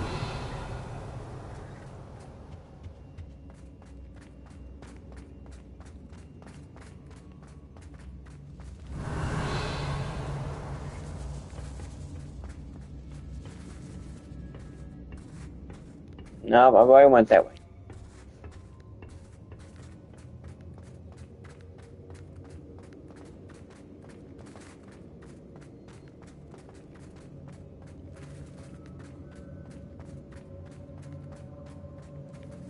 It would be nice if it gave me kind of money. No.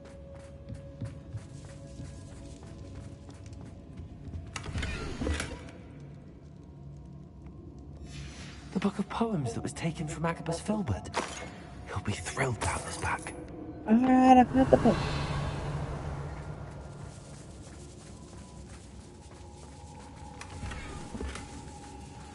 Yay, a painting. Revelio. I don't get it. How am I supposed to find them all?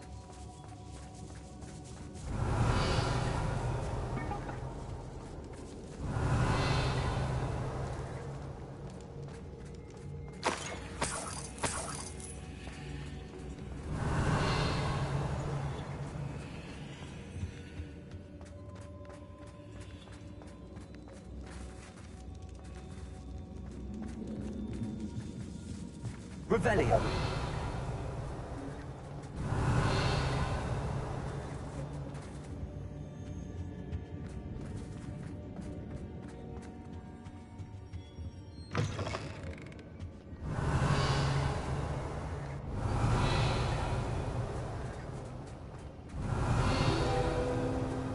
Mr. Rabe's wand could be in there.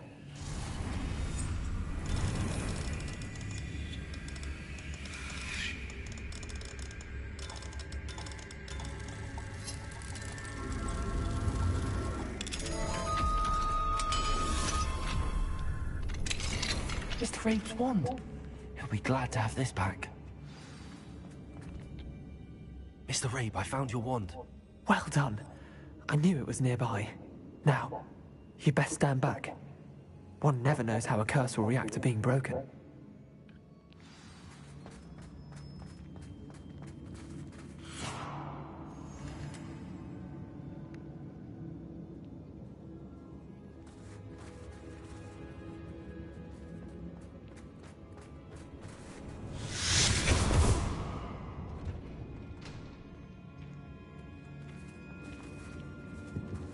Thank you, Mr. Isco.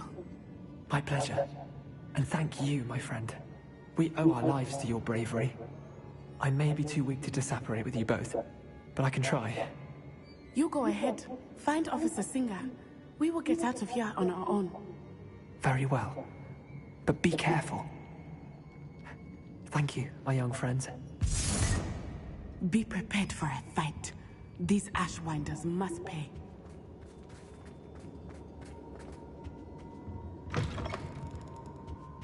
Wow. Show you that. I may considerably your faces.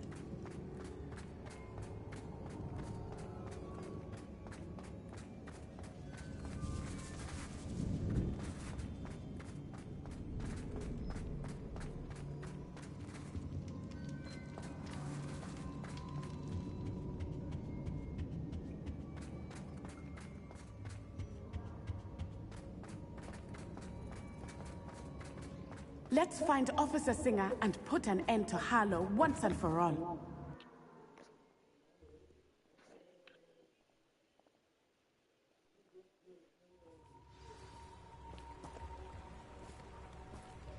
Natsai Onai.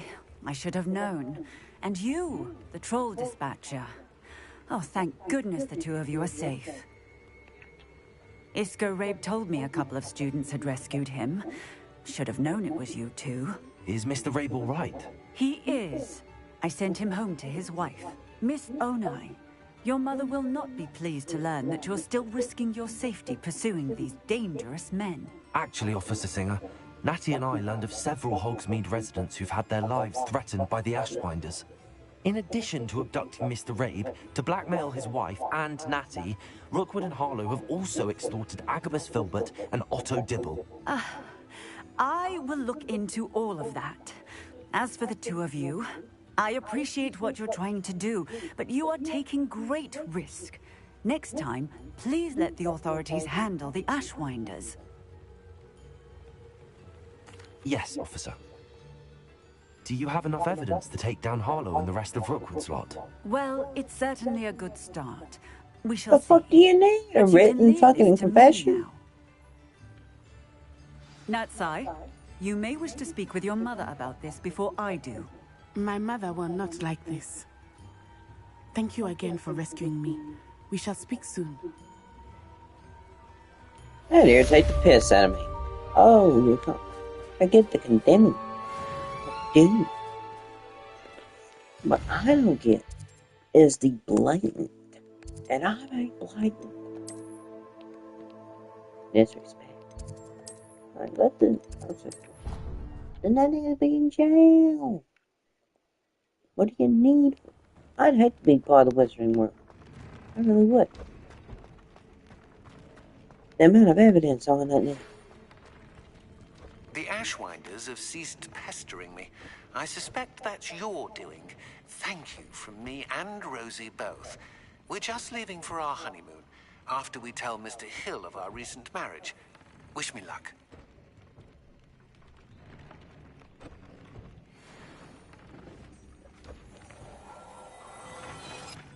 Have you... Like, that pissed me off. They kidnapped somebody.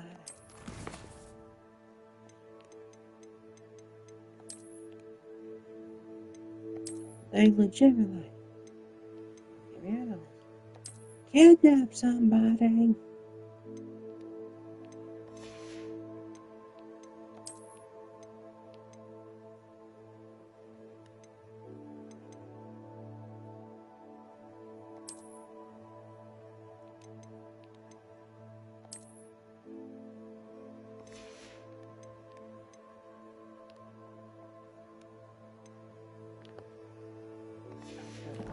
Get that.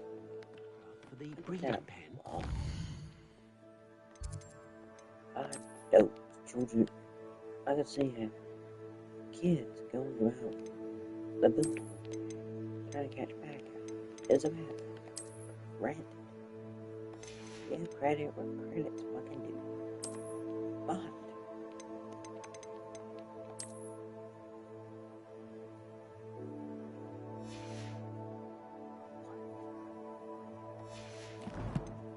on the phone, you shouldn't worry about it.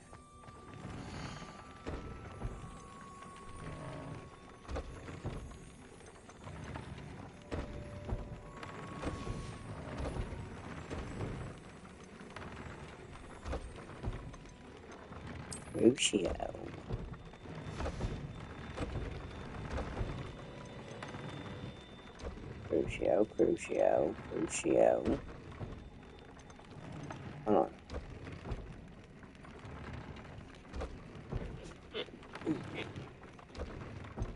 Crucio. Do we have inventory? Here. Let's see, do I have a purple hat? I do not. I might go buy one.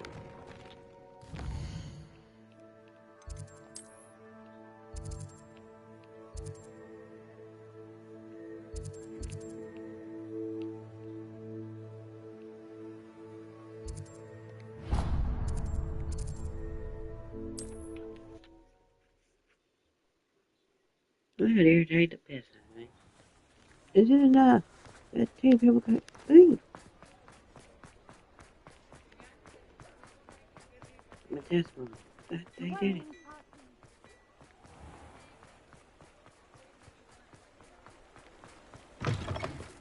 Ah, hello. And how would one like to be styled today? You're not the person I'm looking for.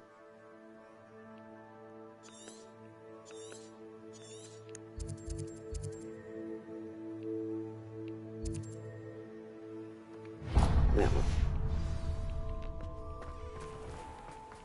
I need a purple hat. I've never known someone so dramatic. Clementine's finally lost her obsession. Well, hello there. Come in, look around, and if you've been eating chocolate frogs, please refrain from touching. These socks back to Mr. Hill and get me some When normal you ones. pay for your own socks, then you get to choose. Until then, you'll learn to be thrifty and behave. You're starting to cause a scene. If I haven't said it before, it's a pleasure doing business with you. Don't be absurd. That woman will say anything to avoid spending. I suspect you have a sharp eye for fashion. Be sure to stop by whenever you're about. You won't be I'm buying a disappointed. hat, right? That's a Gladrax promise. I got me a hat. It works.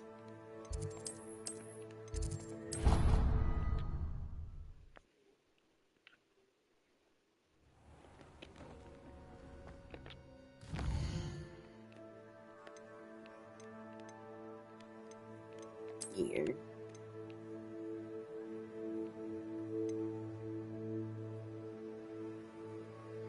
Yep.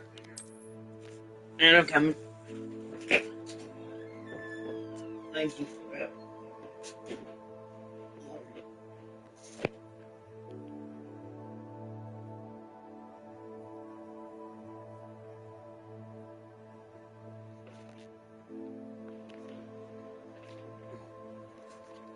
Oh.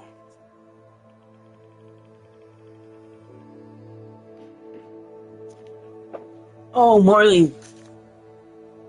On the edge of the forbidden forest, a crossbow and a pair of galoshes were outside the front door. When Harry knocked, they heard a frantic scrambling from inside, and several big barks. Then Hagrid's voice rang out, saying, "Back! Hagrid's big hairy face appeared in the crack as he pulled the door open. "Come on," he said. "Bang!" He let them in, struggling to keep hold on the collar of an enormous black boarhound. There was only one room inside.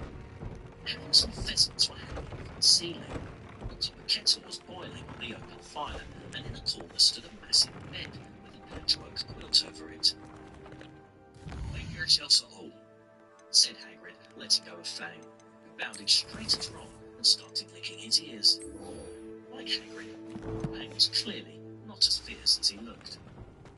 "This is Ron," Harry told Hagrid, who was pouring boiling water into a large teapot and putting rock cakes onto a plate. "Another Weasley, eh?" said Hagrid, glancing at Ron's freckles. "I've spent half my life chasing your twin brothers away from the forest." The rock cakes almost broke their teeth, but Harry and Ron pretended to be enjoying them as they told Hagrid all about their first lessons. Fang rested his head on Harry's knee and crawled all over his robes. Harry and Ron were delighted to hear Hagrid call Filch "that old cat." "And as for that cat, Mrs. Norris, I'd like to introduce her to Fang sometime. You know, every time I go up that school, she follows me everywhere. Can't get rid of her. Filch wants her to do it." Harry told Hagrid about Snape's lesson. Hagrid, like Ron, told Harry not to worry about it, but Snape liked hardly any of the students. But he seems pretty into it. "Rubbish," said Hagrid. "Why should he?" Yet Harry couldn't help think that Hagrid didn't quite meet his eyes when he said that. "How's your brother Charlie?" Hagrid asked Ron. "We liked him a lot. Great with animals." Harry wondered if Hagrid had changed the subject on purpose. While Ron told Hagrid all about Charlie's work with the dragons, Harry picked up a piece of paper that was lying on the table under the tea cosy. It was a meeting from the Daily Prophet. Grim Gringotts break-in latest. Investigations continue into the break at Gringotts on 31st of July. Widely believed to be the work of dark wizards or witches unknown. Gringotts goblins today insisted that nothing had been taken. The vault that was searched had in fact been emptied the same day. But I'm not telling you what was in there, so keep your noses out if you know what's good for you, said the Gringotts spokesgoblin this afternoon. Harry remembered Ron telling him the train had seen a druid from Gringotts, but Ron hadn't mentioned the date. Hagrid, said Harry, that Gringotts break-in happened on my birthday. It must have been happening while we were there. There was no doubt about it. Hagrid definitely didn't meet Harry's eyes this time. He grunted and offered him another rock cake. Harry read the story again. Vaults that was searched. I can do this. I can do this. They will want to help. Hagrid had emptied Vault Is this where 7 we're to meeting the 13. Centaurs? Well, they don't exactly know we're coming, so it's less of a meeting and more of a surprise, I suppose. As Harry and Ron walked... I'm not sure about this. I can't imagine they're fond of being surprised. We don't have a choice if we want to help the Snidgets. Perhaps they'll be able to tell that we're sincere. There's something about them that's so knowing. It's almost unnerving. I suppose they are known for having an air of omniscience. That's exactly the right word. Never mind. What is it? It's nothing, truly. We've no secrets to hide. That's right. We'll simply be honest with them about what we're trying to do. They'll have to help us, won't they? Yes, of course. You're absolutely right. We'll meet with them, tell them about the Snidgets, and I'm sure to all be fine.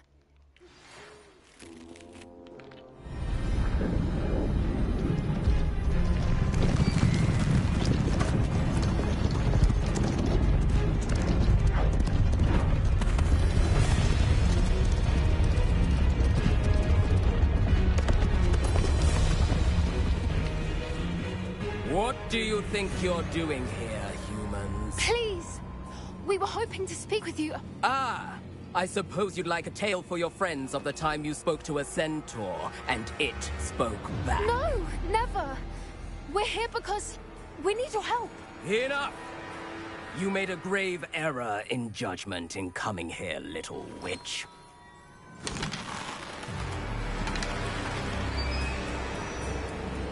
Leave them be, Alec. We do not harm the young.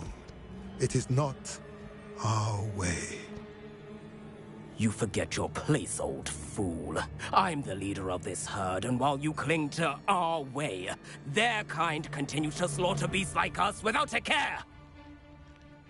From what I can see, they have slaughtered no one. They will leave here unharmed. Mark my words, Doran. If I ever see them again, it will be all 3 of your heads.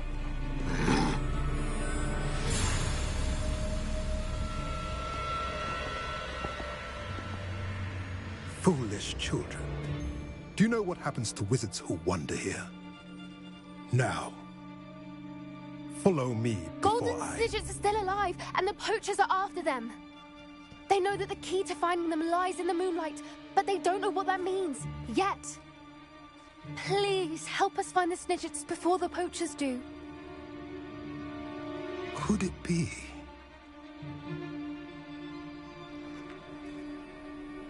In the south, there is a cave within which lies what the poachers seek. A moonstone. Retrieve it and place it in the henge in the forest. I, on the other hand, must go speak with the herd. Find me after you have done this.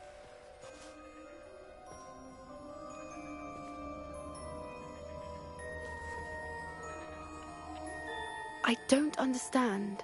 So the moonlight mentioned in the journal doesn't refer to actual moonlight, but to a moonstone. What do moonstones have to do with Snidgets? And why was he so certain about where we could find one? I don't know, but I am inclined to believe him, what with his being a centaur and all. I am too. It is a shame how quickly he left. What was his name? Doran. That's what the leader of the herd called him. Well, if Doran knows something we don't, I'd rather act now and ask questions later. I can head to the library and start looking into the cave you mentioned. I'll let you know what I find.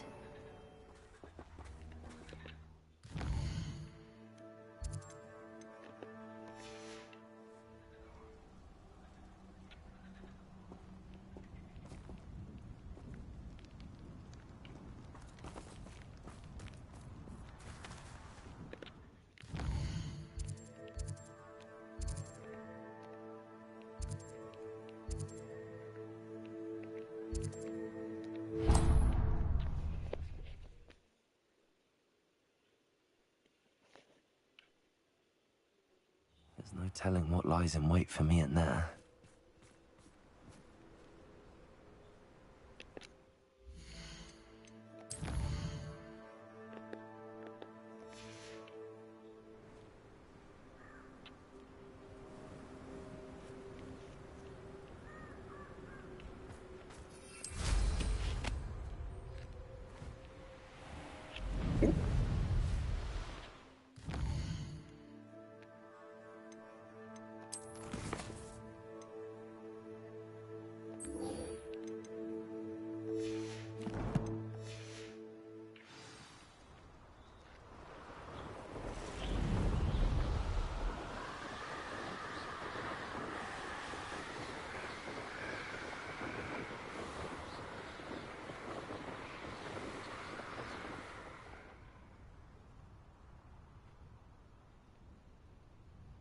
Back to the castle for dinner, their pockets weighed down with rock cakes they'd been too pleased to refuse.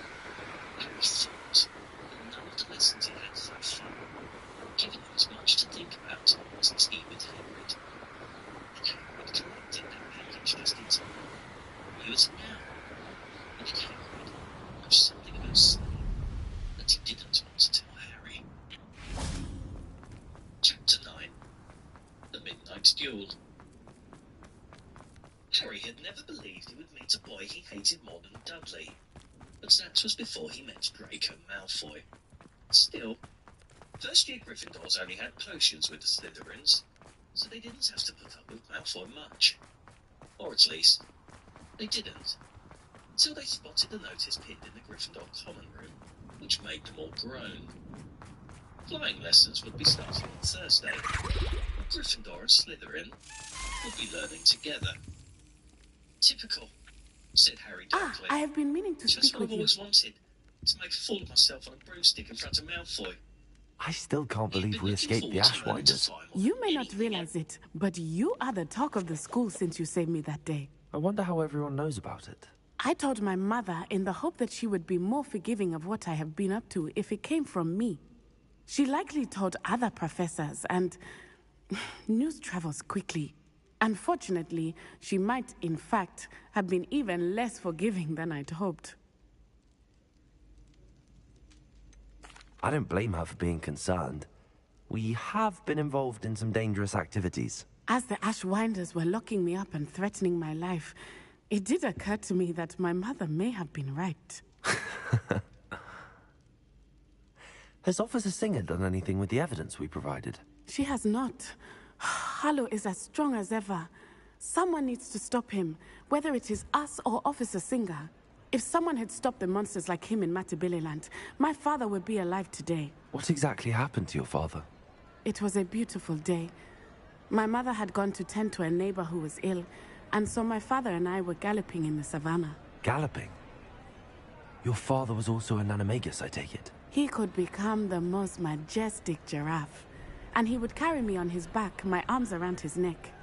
We were on our way home when we surprised a group of bandits who had come from our village. One of them saw me just as he removed a scarf from his face. He shouted and then aimed his rifle.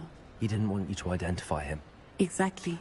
In an instant, my father bowed his neck to protect me and was hit. As he fell, my father changed back into his human form.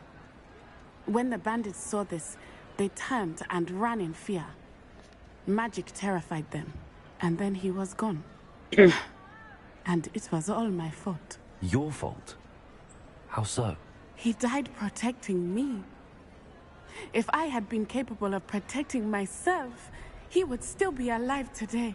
My mother and I tried to go on without him, but it became too much for us there. A few years later, we left to come to Scotland. Do you think taking down the Ashwinders will avenge your father's death? No. Vengeance is not what drives me. My father would not want that. He and my mother raised me to believe that it is a privilege to be able to fight for those who cannot. I know there is risk involved, but I feel it is worth it. I am glad you seem to think so too. What does your mother think about all of this? Well, as you saw, she worries a great deal. She is an excellent seer, but I think it bothers her to this day that she did not see my father's death coming. She misses him, as do I. So I believe on some level she understands my need to seek justice in a small way. But that does not mean that she likes it. Do you think your father would approve of the things we've been doing? Oh my, that is a good question. In theory, yes. Although he would worry as my mother does. But I think he, of all people, would understand my persistence. My father never shied away from a fight for good, no matter how ruthless the foe. And I think he would have enjoyed knowing that I had a compatriot like you. I'm sorry, Natty. I can't imagine what you've been through. Your father sounds exceptional. He was. Truly extraordinary. And thank you for your kind words. We all have our burdens. My father had a saying about that. Yes, I remember. Rain does not fall on one roof alone. Exactly. Soon you and I will put an end to the Ashwinders, beginning with Harlow. And once he is gone, we will turn our attention to Rookwood. We are making progress, and we will succeed. Thank you again for saving me. You deserve all of the praise you have received.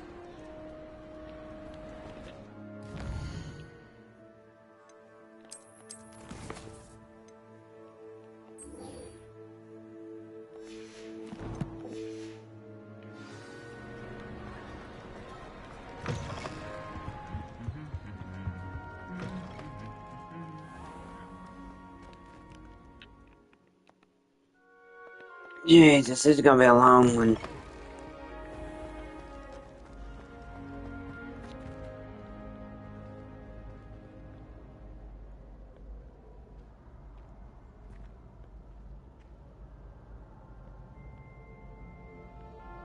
You confront a Malfoy.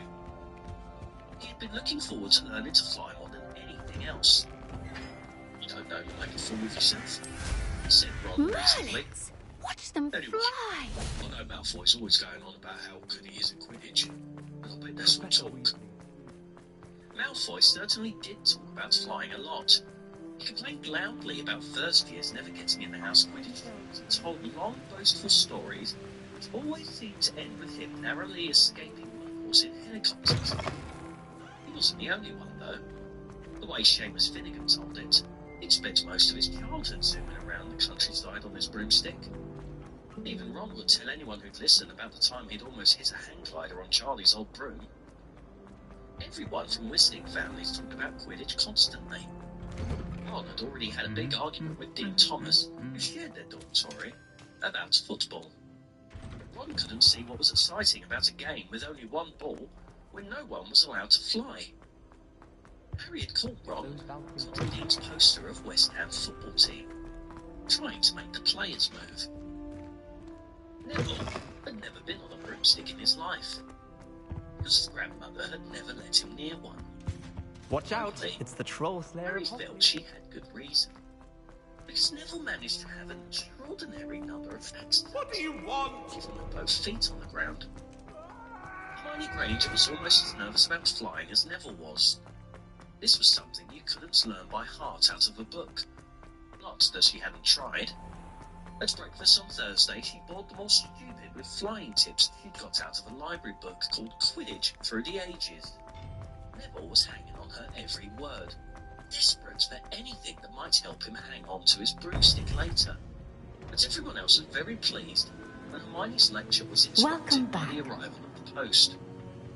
Harry hadn't had a single Hello, Professor. I have news. The goblins are looking for something. Another repository. They've built drills to help with their search. Most troubling.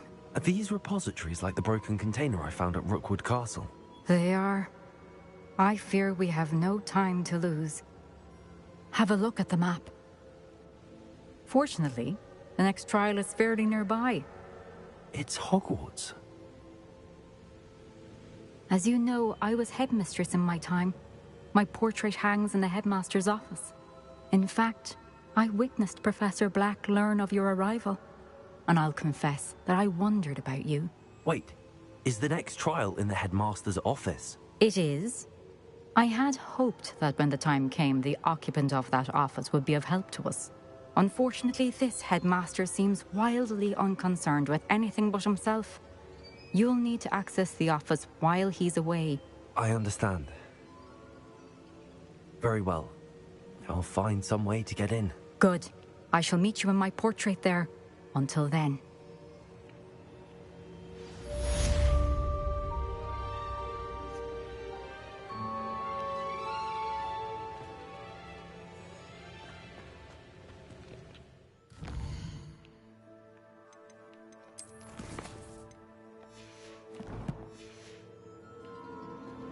How will I gain access to the headmaster's office? Perhaps Professor Fig will know what to do.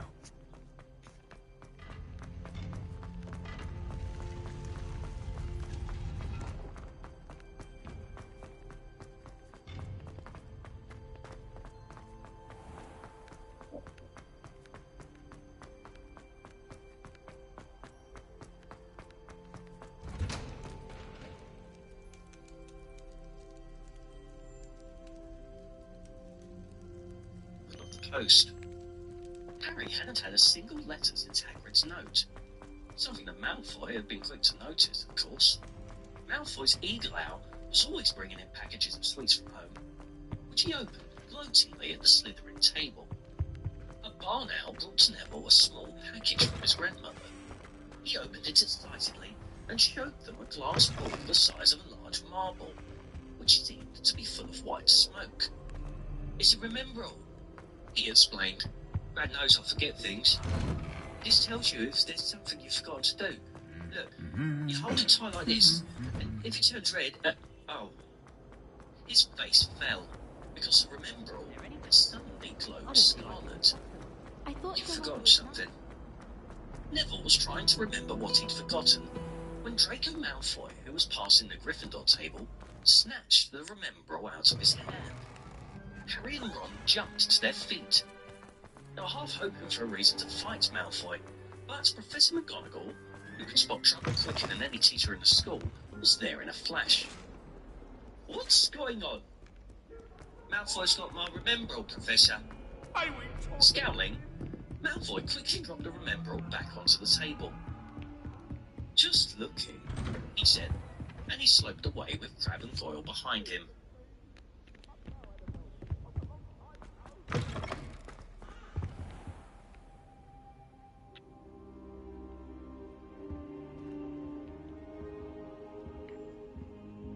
Now here's Professor Fig. The Keepers have shown me where the next trial is. Has something changed? Lodgok and I have learned that the goblins are searching for another repository, like the one we saw at Rookwood Castle. And I discovered that they're building massive drills to help in their search. Professor Fitzgerald seemed very concerned. I see. Ranrock clearly knows even more than we suspected. And sir, there's something else. Lodgok knew Miriam. He knew Miriam? They encountered each other at Rookwood Castle. She was doing research. That's where she found the container with the portkey. He liked her so much that he let her leave with it, despite orders from Ranrock. I don't know what to say. She could win over almost anyone. I want to hear more of this. And, in fact, I'd like to speak with Lodgok directly. But we've no time now. Where is the next trial? Believe it or not, it's in the headmaster's office. Incredible. All right. You'll need the password to get past the stone gargoyle. The headmaster's house elf will know it. I've actually met Scrope, but I'm not sure he'll tell me. He's rather devoted to the Black family. He is. So you'll need a disguise. I have just the thing. A polyjuice potion. You'll look and sound like Professor Black. Wait, doesn't Polyjuice Potion require a bit of the person you want to change into? And take ages to brew? It does. So how do you already have Polyjuice Potion to change into Professor Black? One never knows when such a thing may come in handy. Let's just say I felt the need to be prepared for anything after my fruitless trip to the Ministry on his behalf. Now, time is of the essence. Drink up and I shall explain more.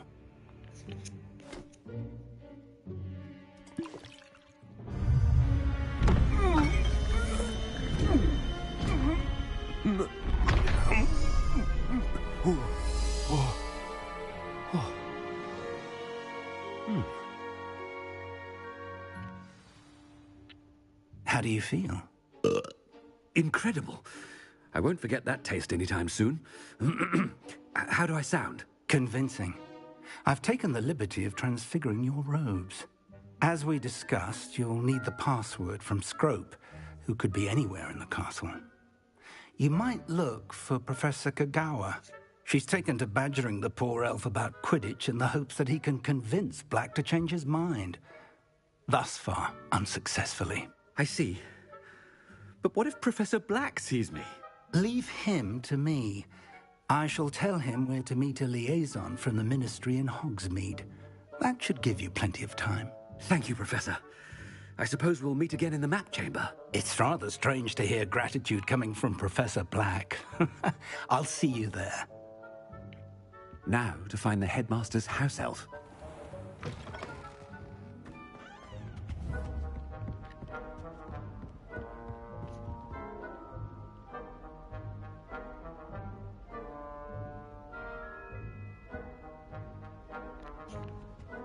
It's 3:30 that afternoon. Harry, Ron, and the other Professor, a moment of your time. Professor, I was hoping to catch you. Places to be, Professor Sharp. Places to be. Of course, sir. Only, you'd asked me about a particular potion, and well, I did? I did, yes. Well, spit it out, Sharp. I don't have all day. Probably best not to discuss it here, sir. Really? Why can't we talk about potions here? Seems fine to me. Very well. I've brewed the cure for boils you wanted. I can drop it by your office when it's convenient. Of course, yes. No need for all the cloak and dagger. Simply have a student deliver it. A student? Very well, sir, if you insist. I do. And thank you, Sharp. I just hope you've brewed enough for all my boils. Now, to determine which student gets this rather unenviable task. Has anyone seen my ivory-handled hand mirror? Of course you haven't.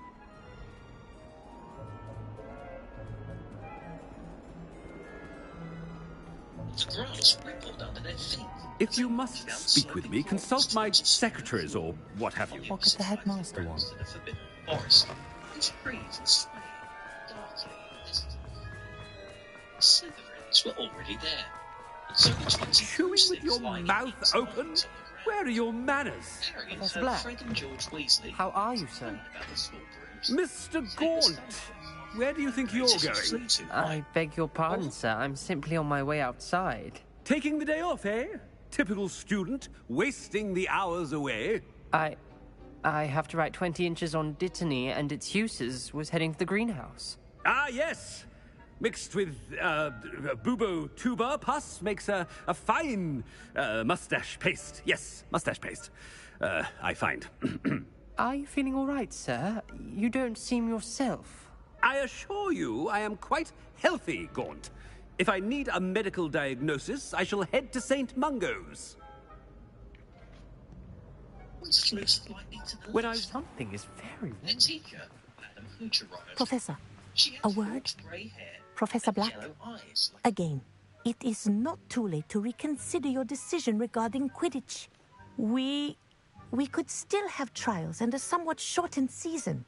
It would be better than none at all. But the injury, Madam Kogawa. Professor, more than one student has taken a bludger to the head on our pitch. I dare say it knocked some sense into them. And they're fine now. The fact that it happened to be a pureblood, well, that's no reason to... What nonsense!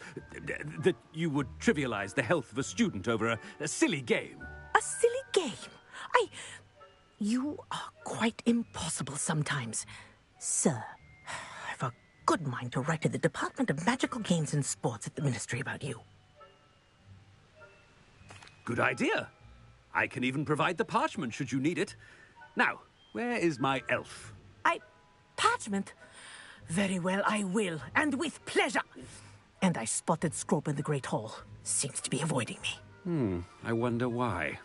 Good day, Madam Kogawa. What did you do to deserve him as a headmaster? Greetings! I mean, out of my way, children.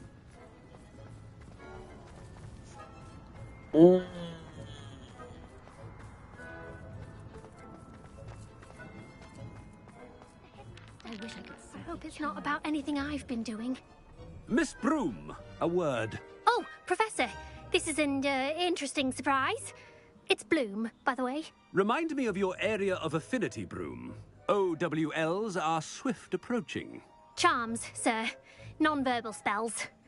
Might work on one that makes me disappear. Well, keep at it, Broom. And before you know it, you'll be as invisible as that new fifth year seems to be. They're not invisible, sir. I've seen them near the library. In fact, they help me with my, heavy books. Speaking of invisible, where's my blasted house elf? Something seems a little off with the headmaster. Please do.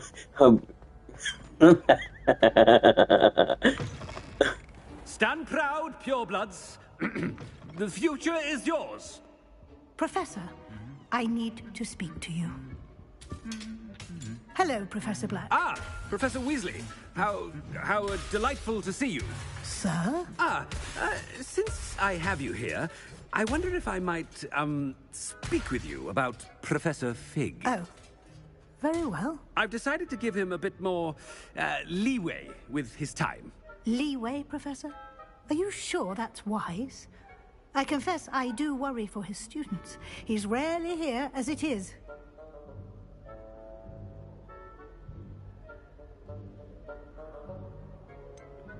I realize that, and I'd like to keep it that way. I see. But, sir, if I may, I am wary of how much time the new fifth year seems to be spending away from the castle, supposedly on Professor Fig's behalf. I've heard unsettling rumors of their escapades. Everything from sneaking into the Forbidden Forest to confronting Ranrock's loyalists and Rookwood's lot. What? Goodness. You cannot believe everything you hear, Professor. No, you cannot. I mean, I shall keep an eye on Fig. You simply keep doing the wonderful job that you're doing. Simply wonderful. Thank you. But I'm happy to look into... Good. That'll be all, Weasley. I mean, Professor Weasley. Good day. A wonderful job. Leeway for Professor Fig? I shall never... That ought to give Professor Fig some breathing room. Wait until Master sees what the Scrope is doing. Scrope! Oh, greetings, Master. Remind me of the password to my office. Oh, but Master made Scrope swear never to tell anyone, even Master himself. How dare you question me? I've a mind to give you a matching set of ears. Yes, sir. Of course, sir. Scrope begs forgiveness. It is the Black family motto, Master. Right. Of course. Master does remember it.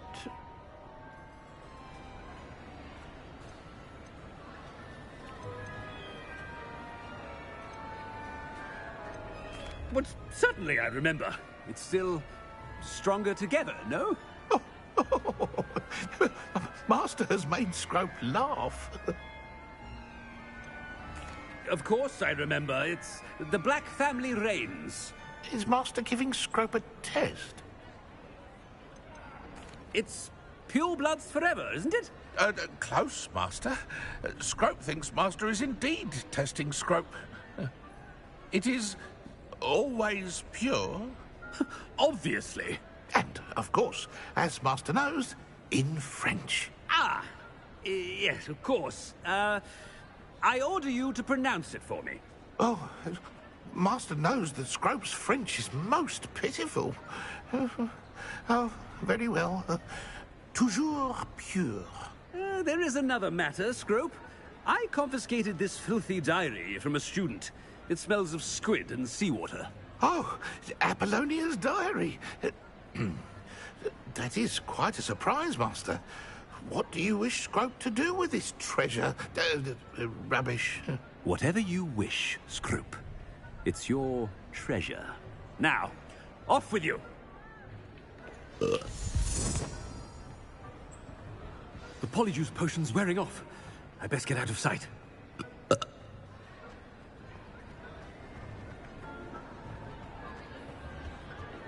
Oh, I'll cause a lot of problems.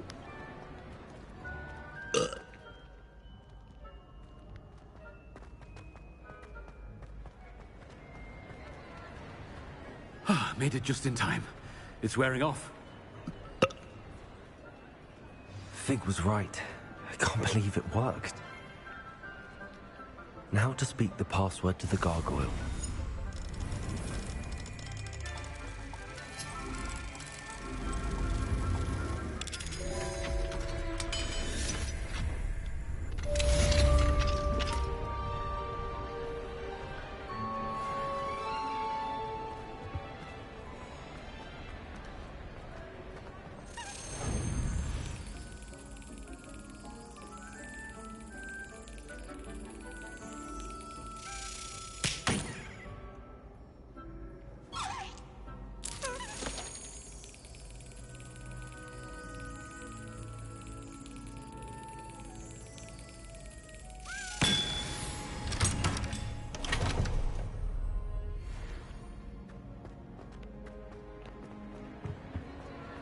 Oh, what? There's one like, oh. Oh.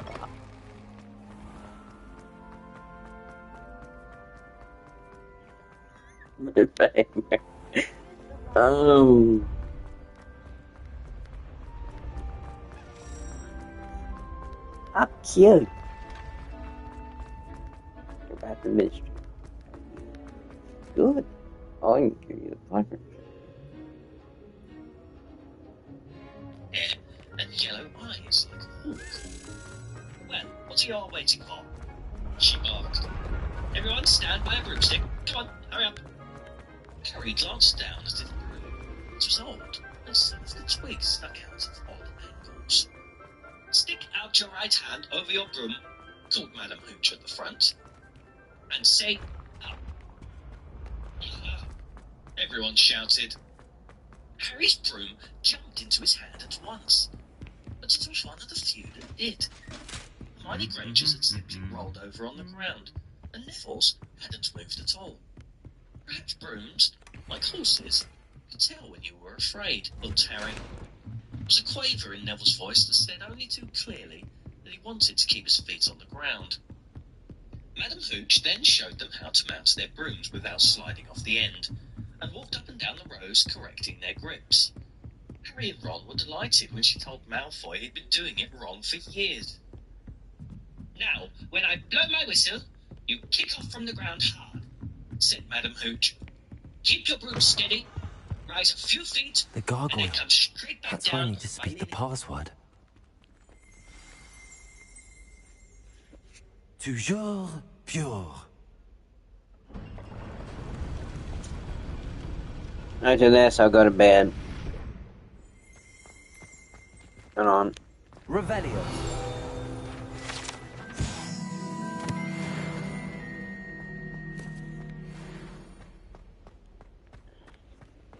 Oh.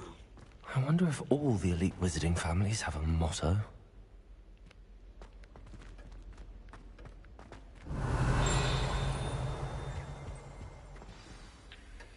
It's good to see you. All thanks to Professor Fig's quick thinking. Now what? Approach the pedestal in the antechamber and read the book that appears. I suspect there will be more to this than reading a book. Your suspicions are correct. We shall speak when you are finished. Has this been under the headmaster's nose all this time?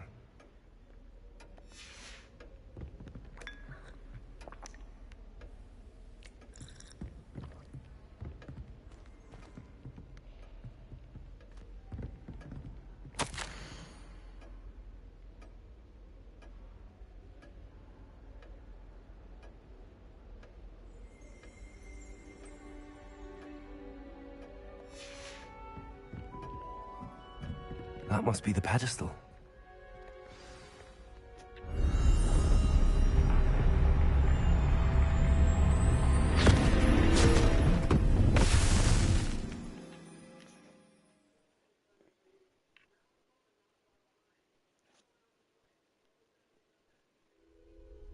Where am I? Professor Fitzgerald? Can you hear me? I am here. In this place, you may call me. You shall be witness to a fable. Pay attention. Things are not always as they seem. You must move swiftly and cautiously. Use the tools you encounter to find me.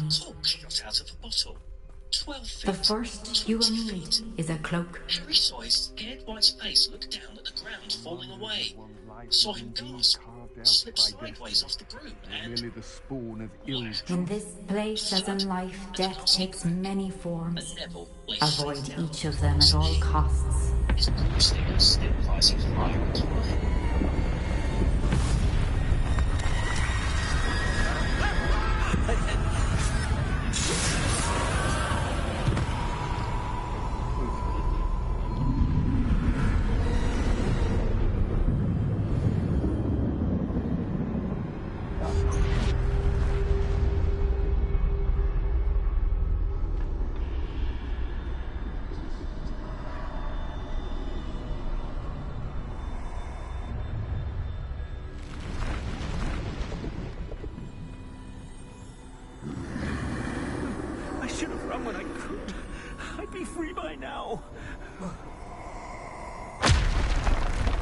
They're gone. For now. I need to get out of here. Where could Neve be? I need to time this just right.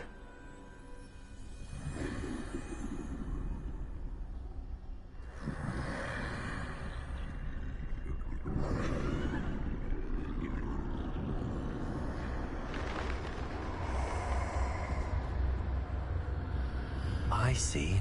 A staircase straight ahead.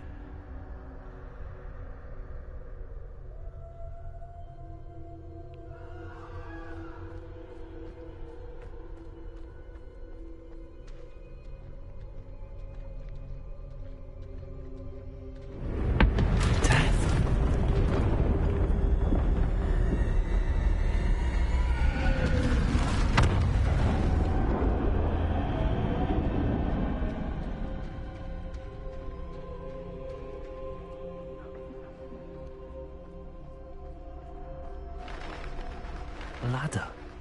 Perhaps they won't be able to find me if I go up there.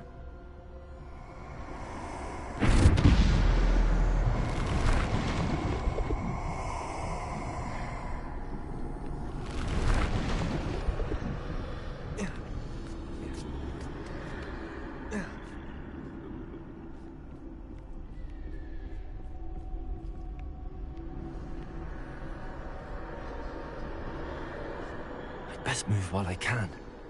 Neve must be here somewhere.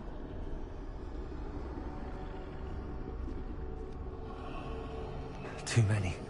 I must cross this road as fast as I can.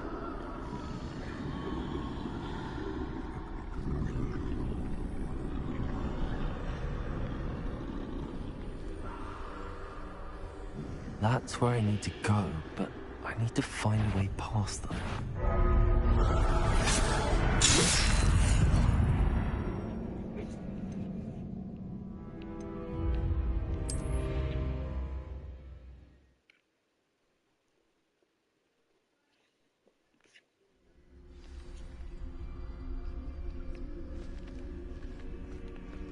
This is my chance. I'm coming, Neve.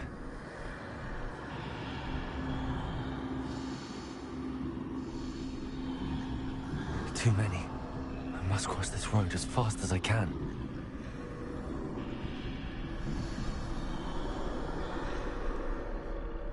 That's where I need to go, but I need to find a way past them.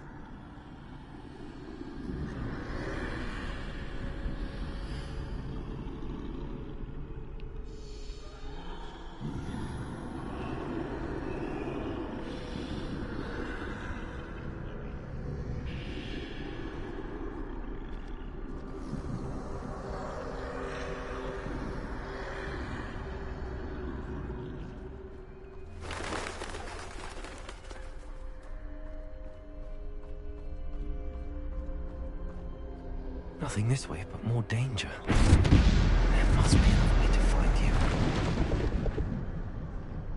I need to turn back. There's no getting past them that way.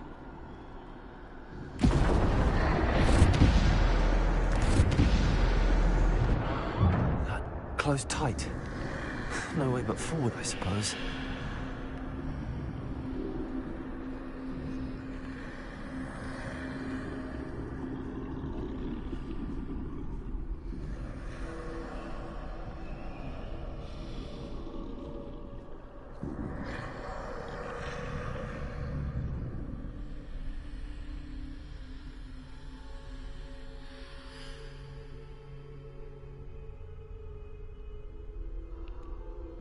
Now's my chance.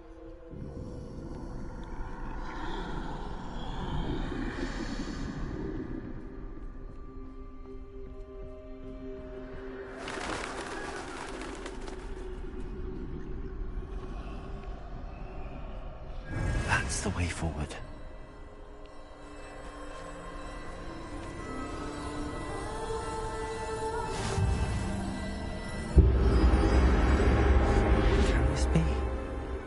I think I'm invisible.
They can't see me at all. I can get closer to them.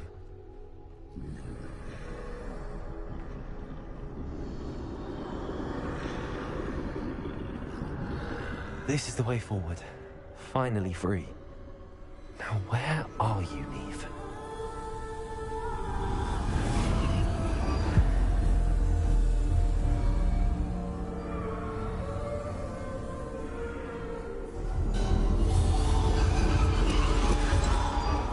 You have outrun death thus far, but have yet to find me. Keep searching, but this time you will be unable to hide. Wield the wand you see before you. Do not squander its extraordinary power.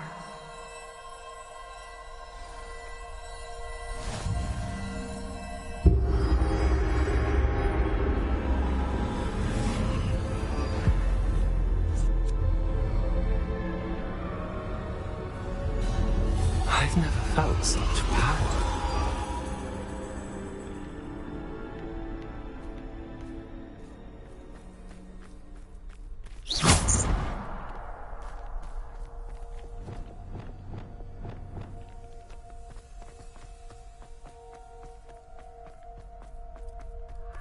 Bombarda.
Yeah.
God damn.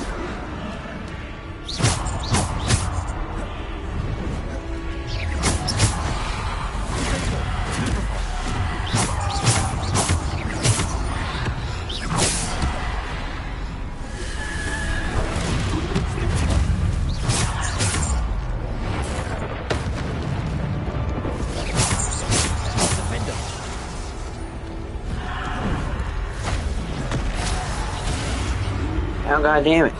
I'm getting hit in the ass by a string, man.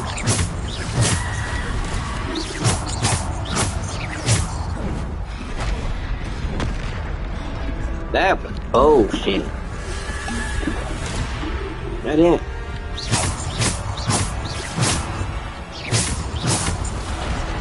I adjust. For these people on my fucking back.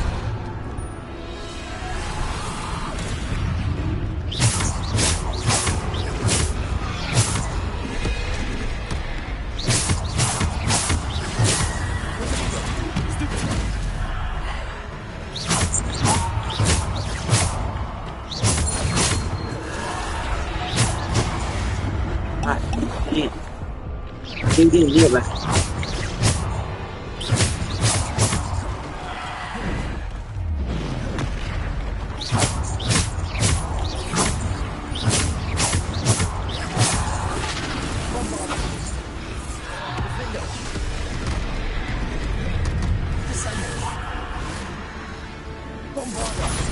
Fine.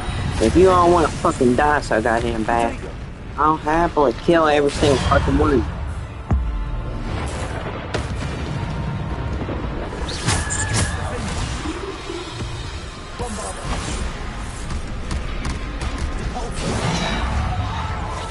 I did. I'm gonna kill so many of these fucking bags. Kill the goddamn troll.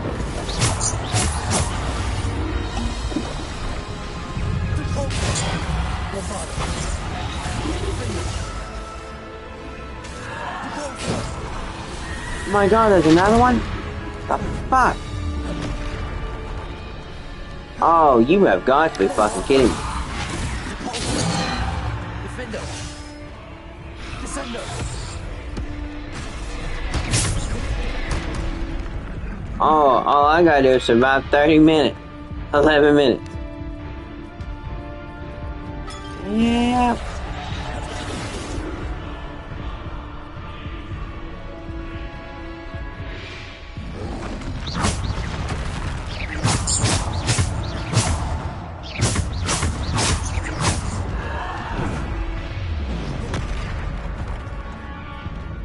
Oh god.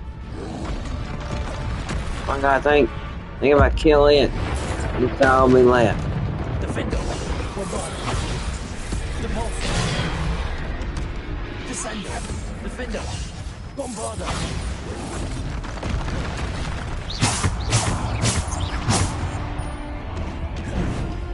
Protector. Stupid. Bombarder. Defender.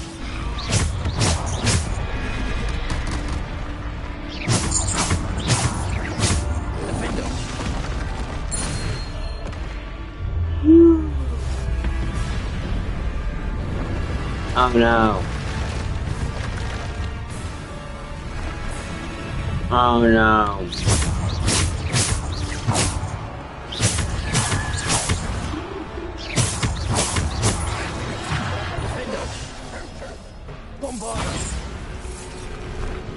I didn't get out of my fucking face.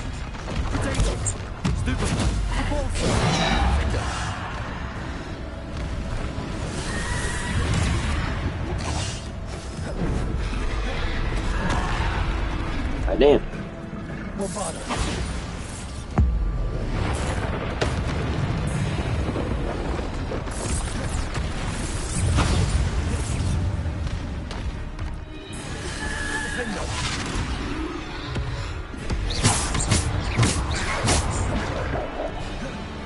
Is it try like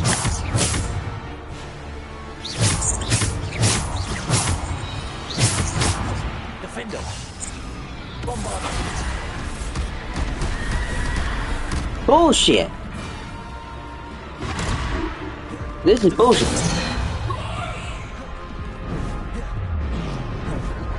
Defender. Bombarder. I gotta get the fuck away. Gotta get the fuck away.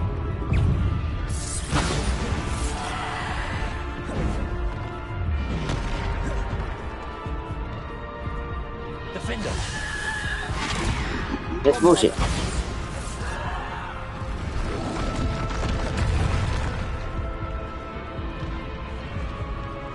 I need to heal. Defender. Bombarder.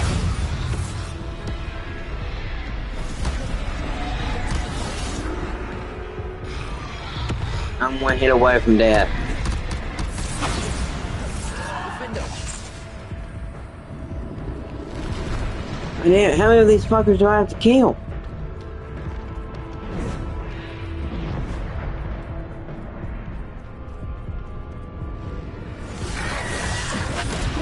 Bullshit. Stop locking on to the things I don't need you to. Fuck the big guys. I can dodge them good enough. I just need to not get hit. Defender.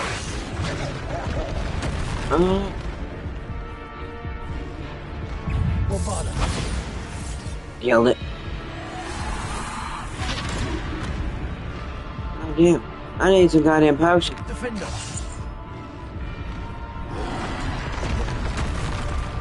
That thing, man. Bombarda.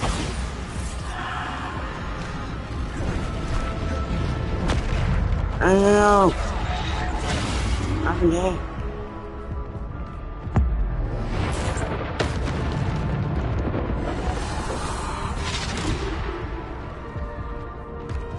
Defender.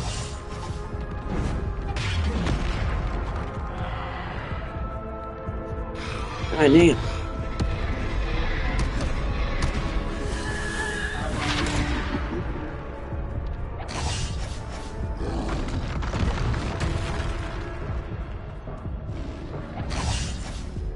Bombarda.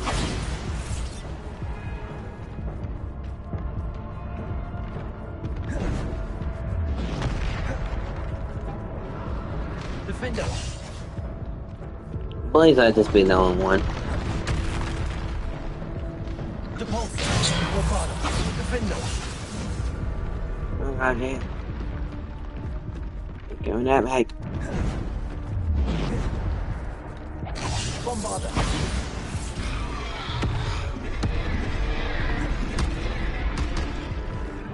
Defender.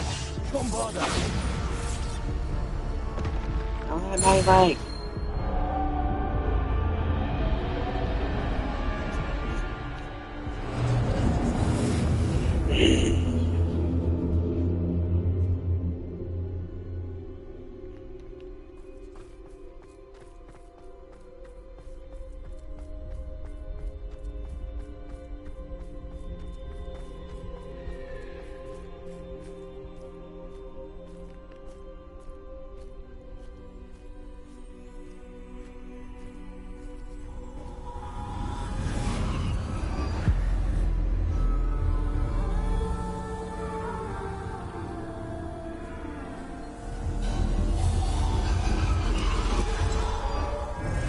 Stone. This must be for me.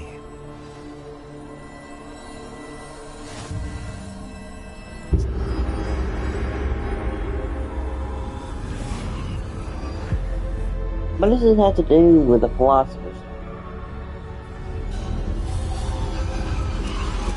You are far from finished.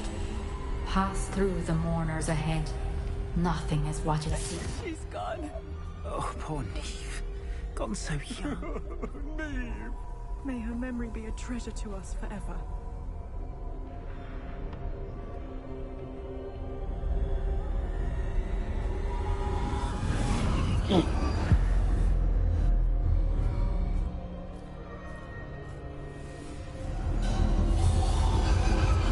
You found me, but you cannot undo what has been done. The magic of the stone can only conjure a shadow of my former self.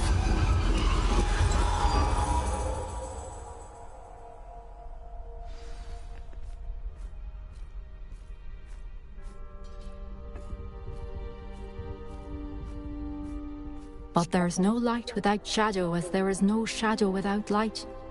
Simply because you can eliminate darkness does not always mean that you should.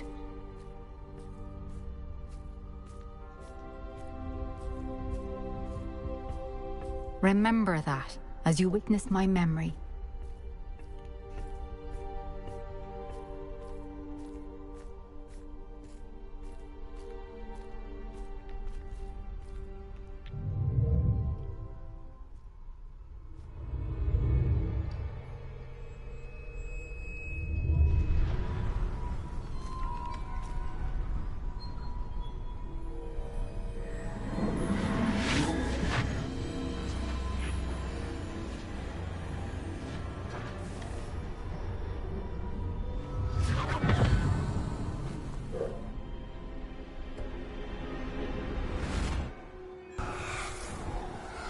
Isadora, what you did for your father was remarkable.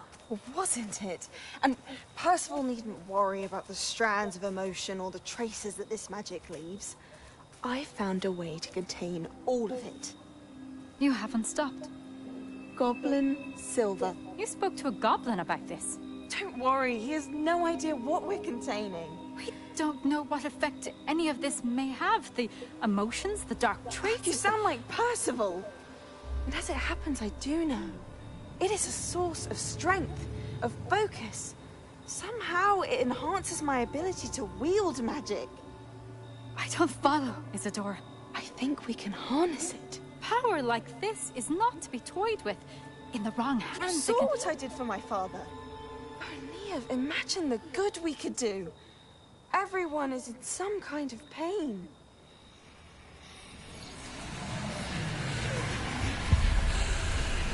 What are you doing?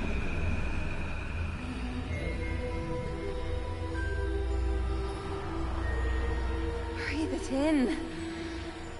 Can you feel it? Oh, Isadora.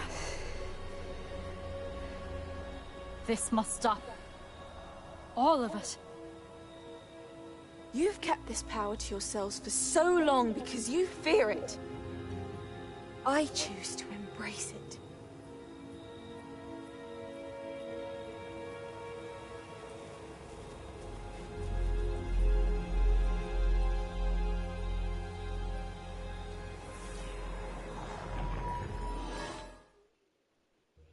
I can't tell if I've been this far or not.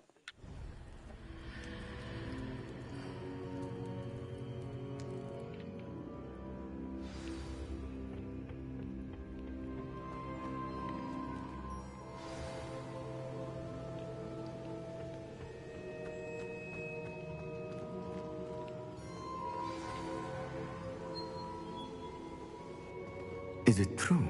Has someone completed the first 3 trials? It is, and I have. But you are so... Young? I know. You must be Professor Bakar. I am. Pleased to meet you.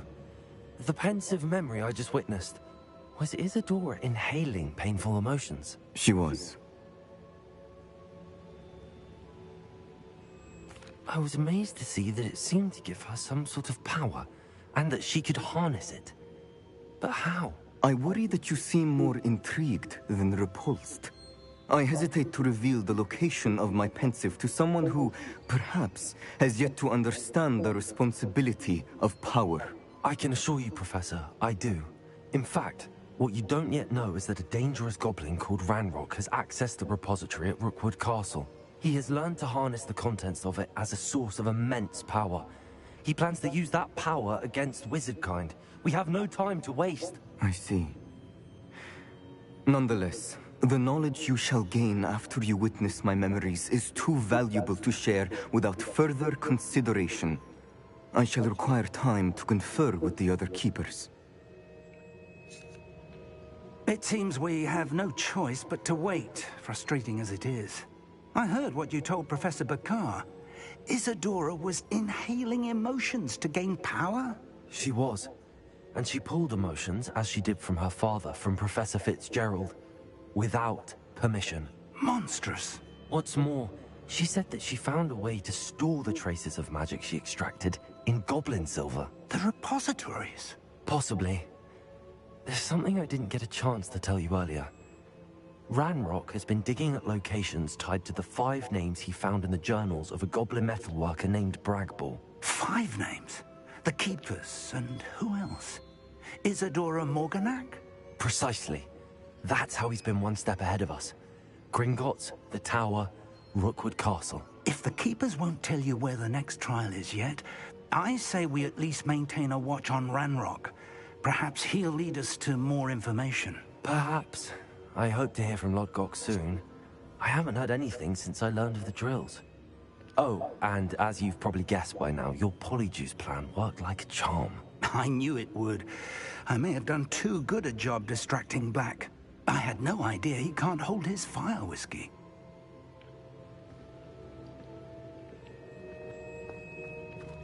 Alright, I gotta end this one here.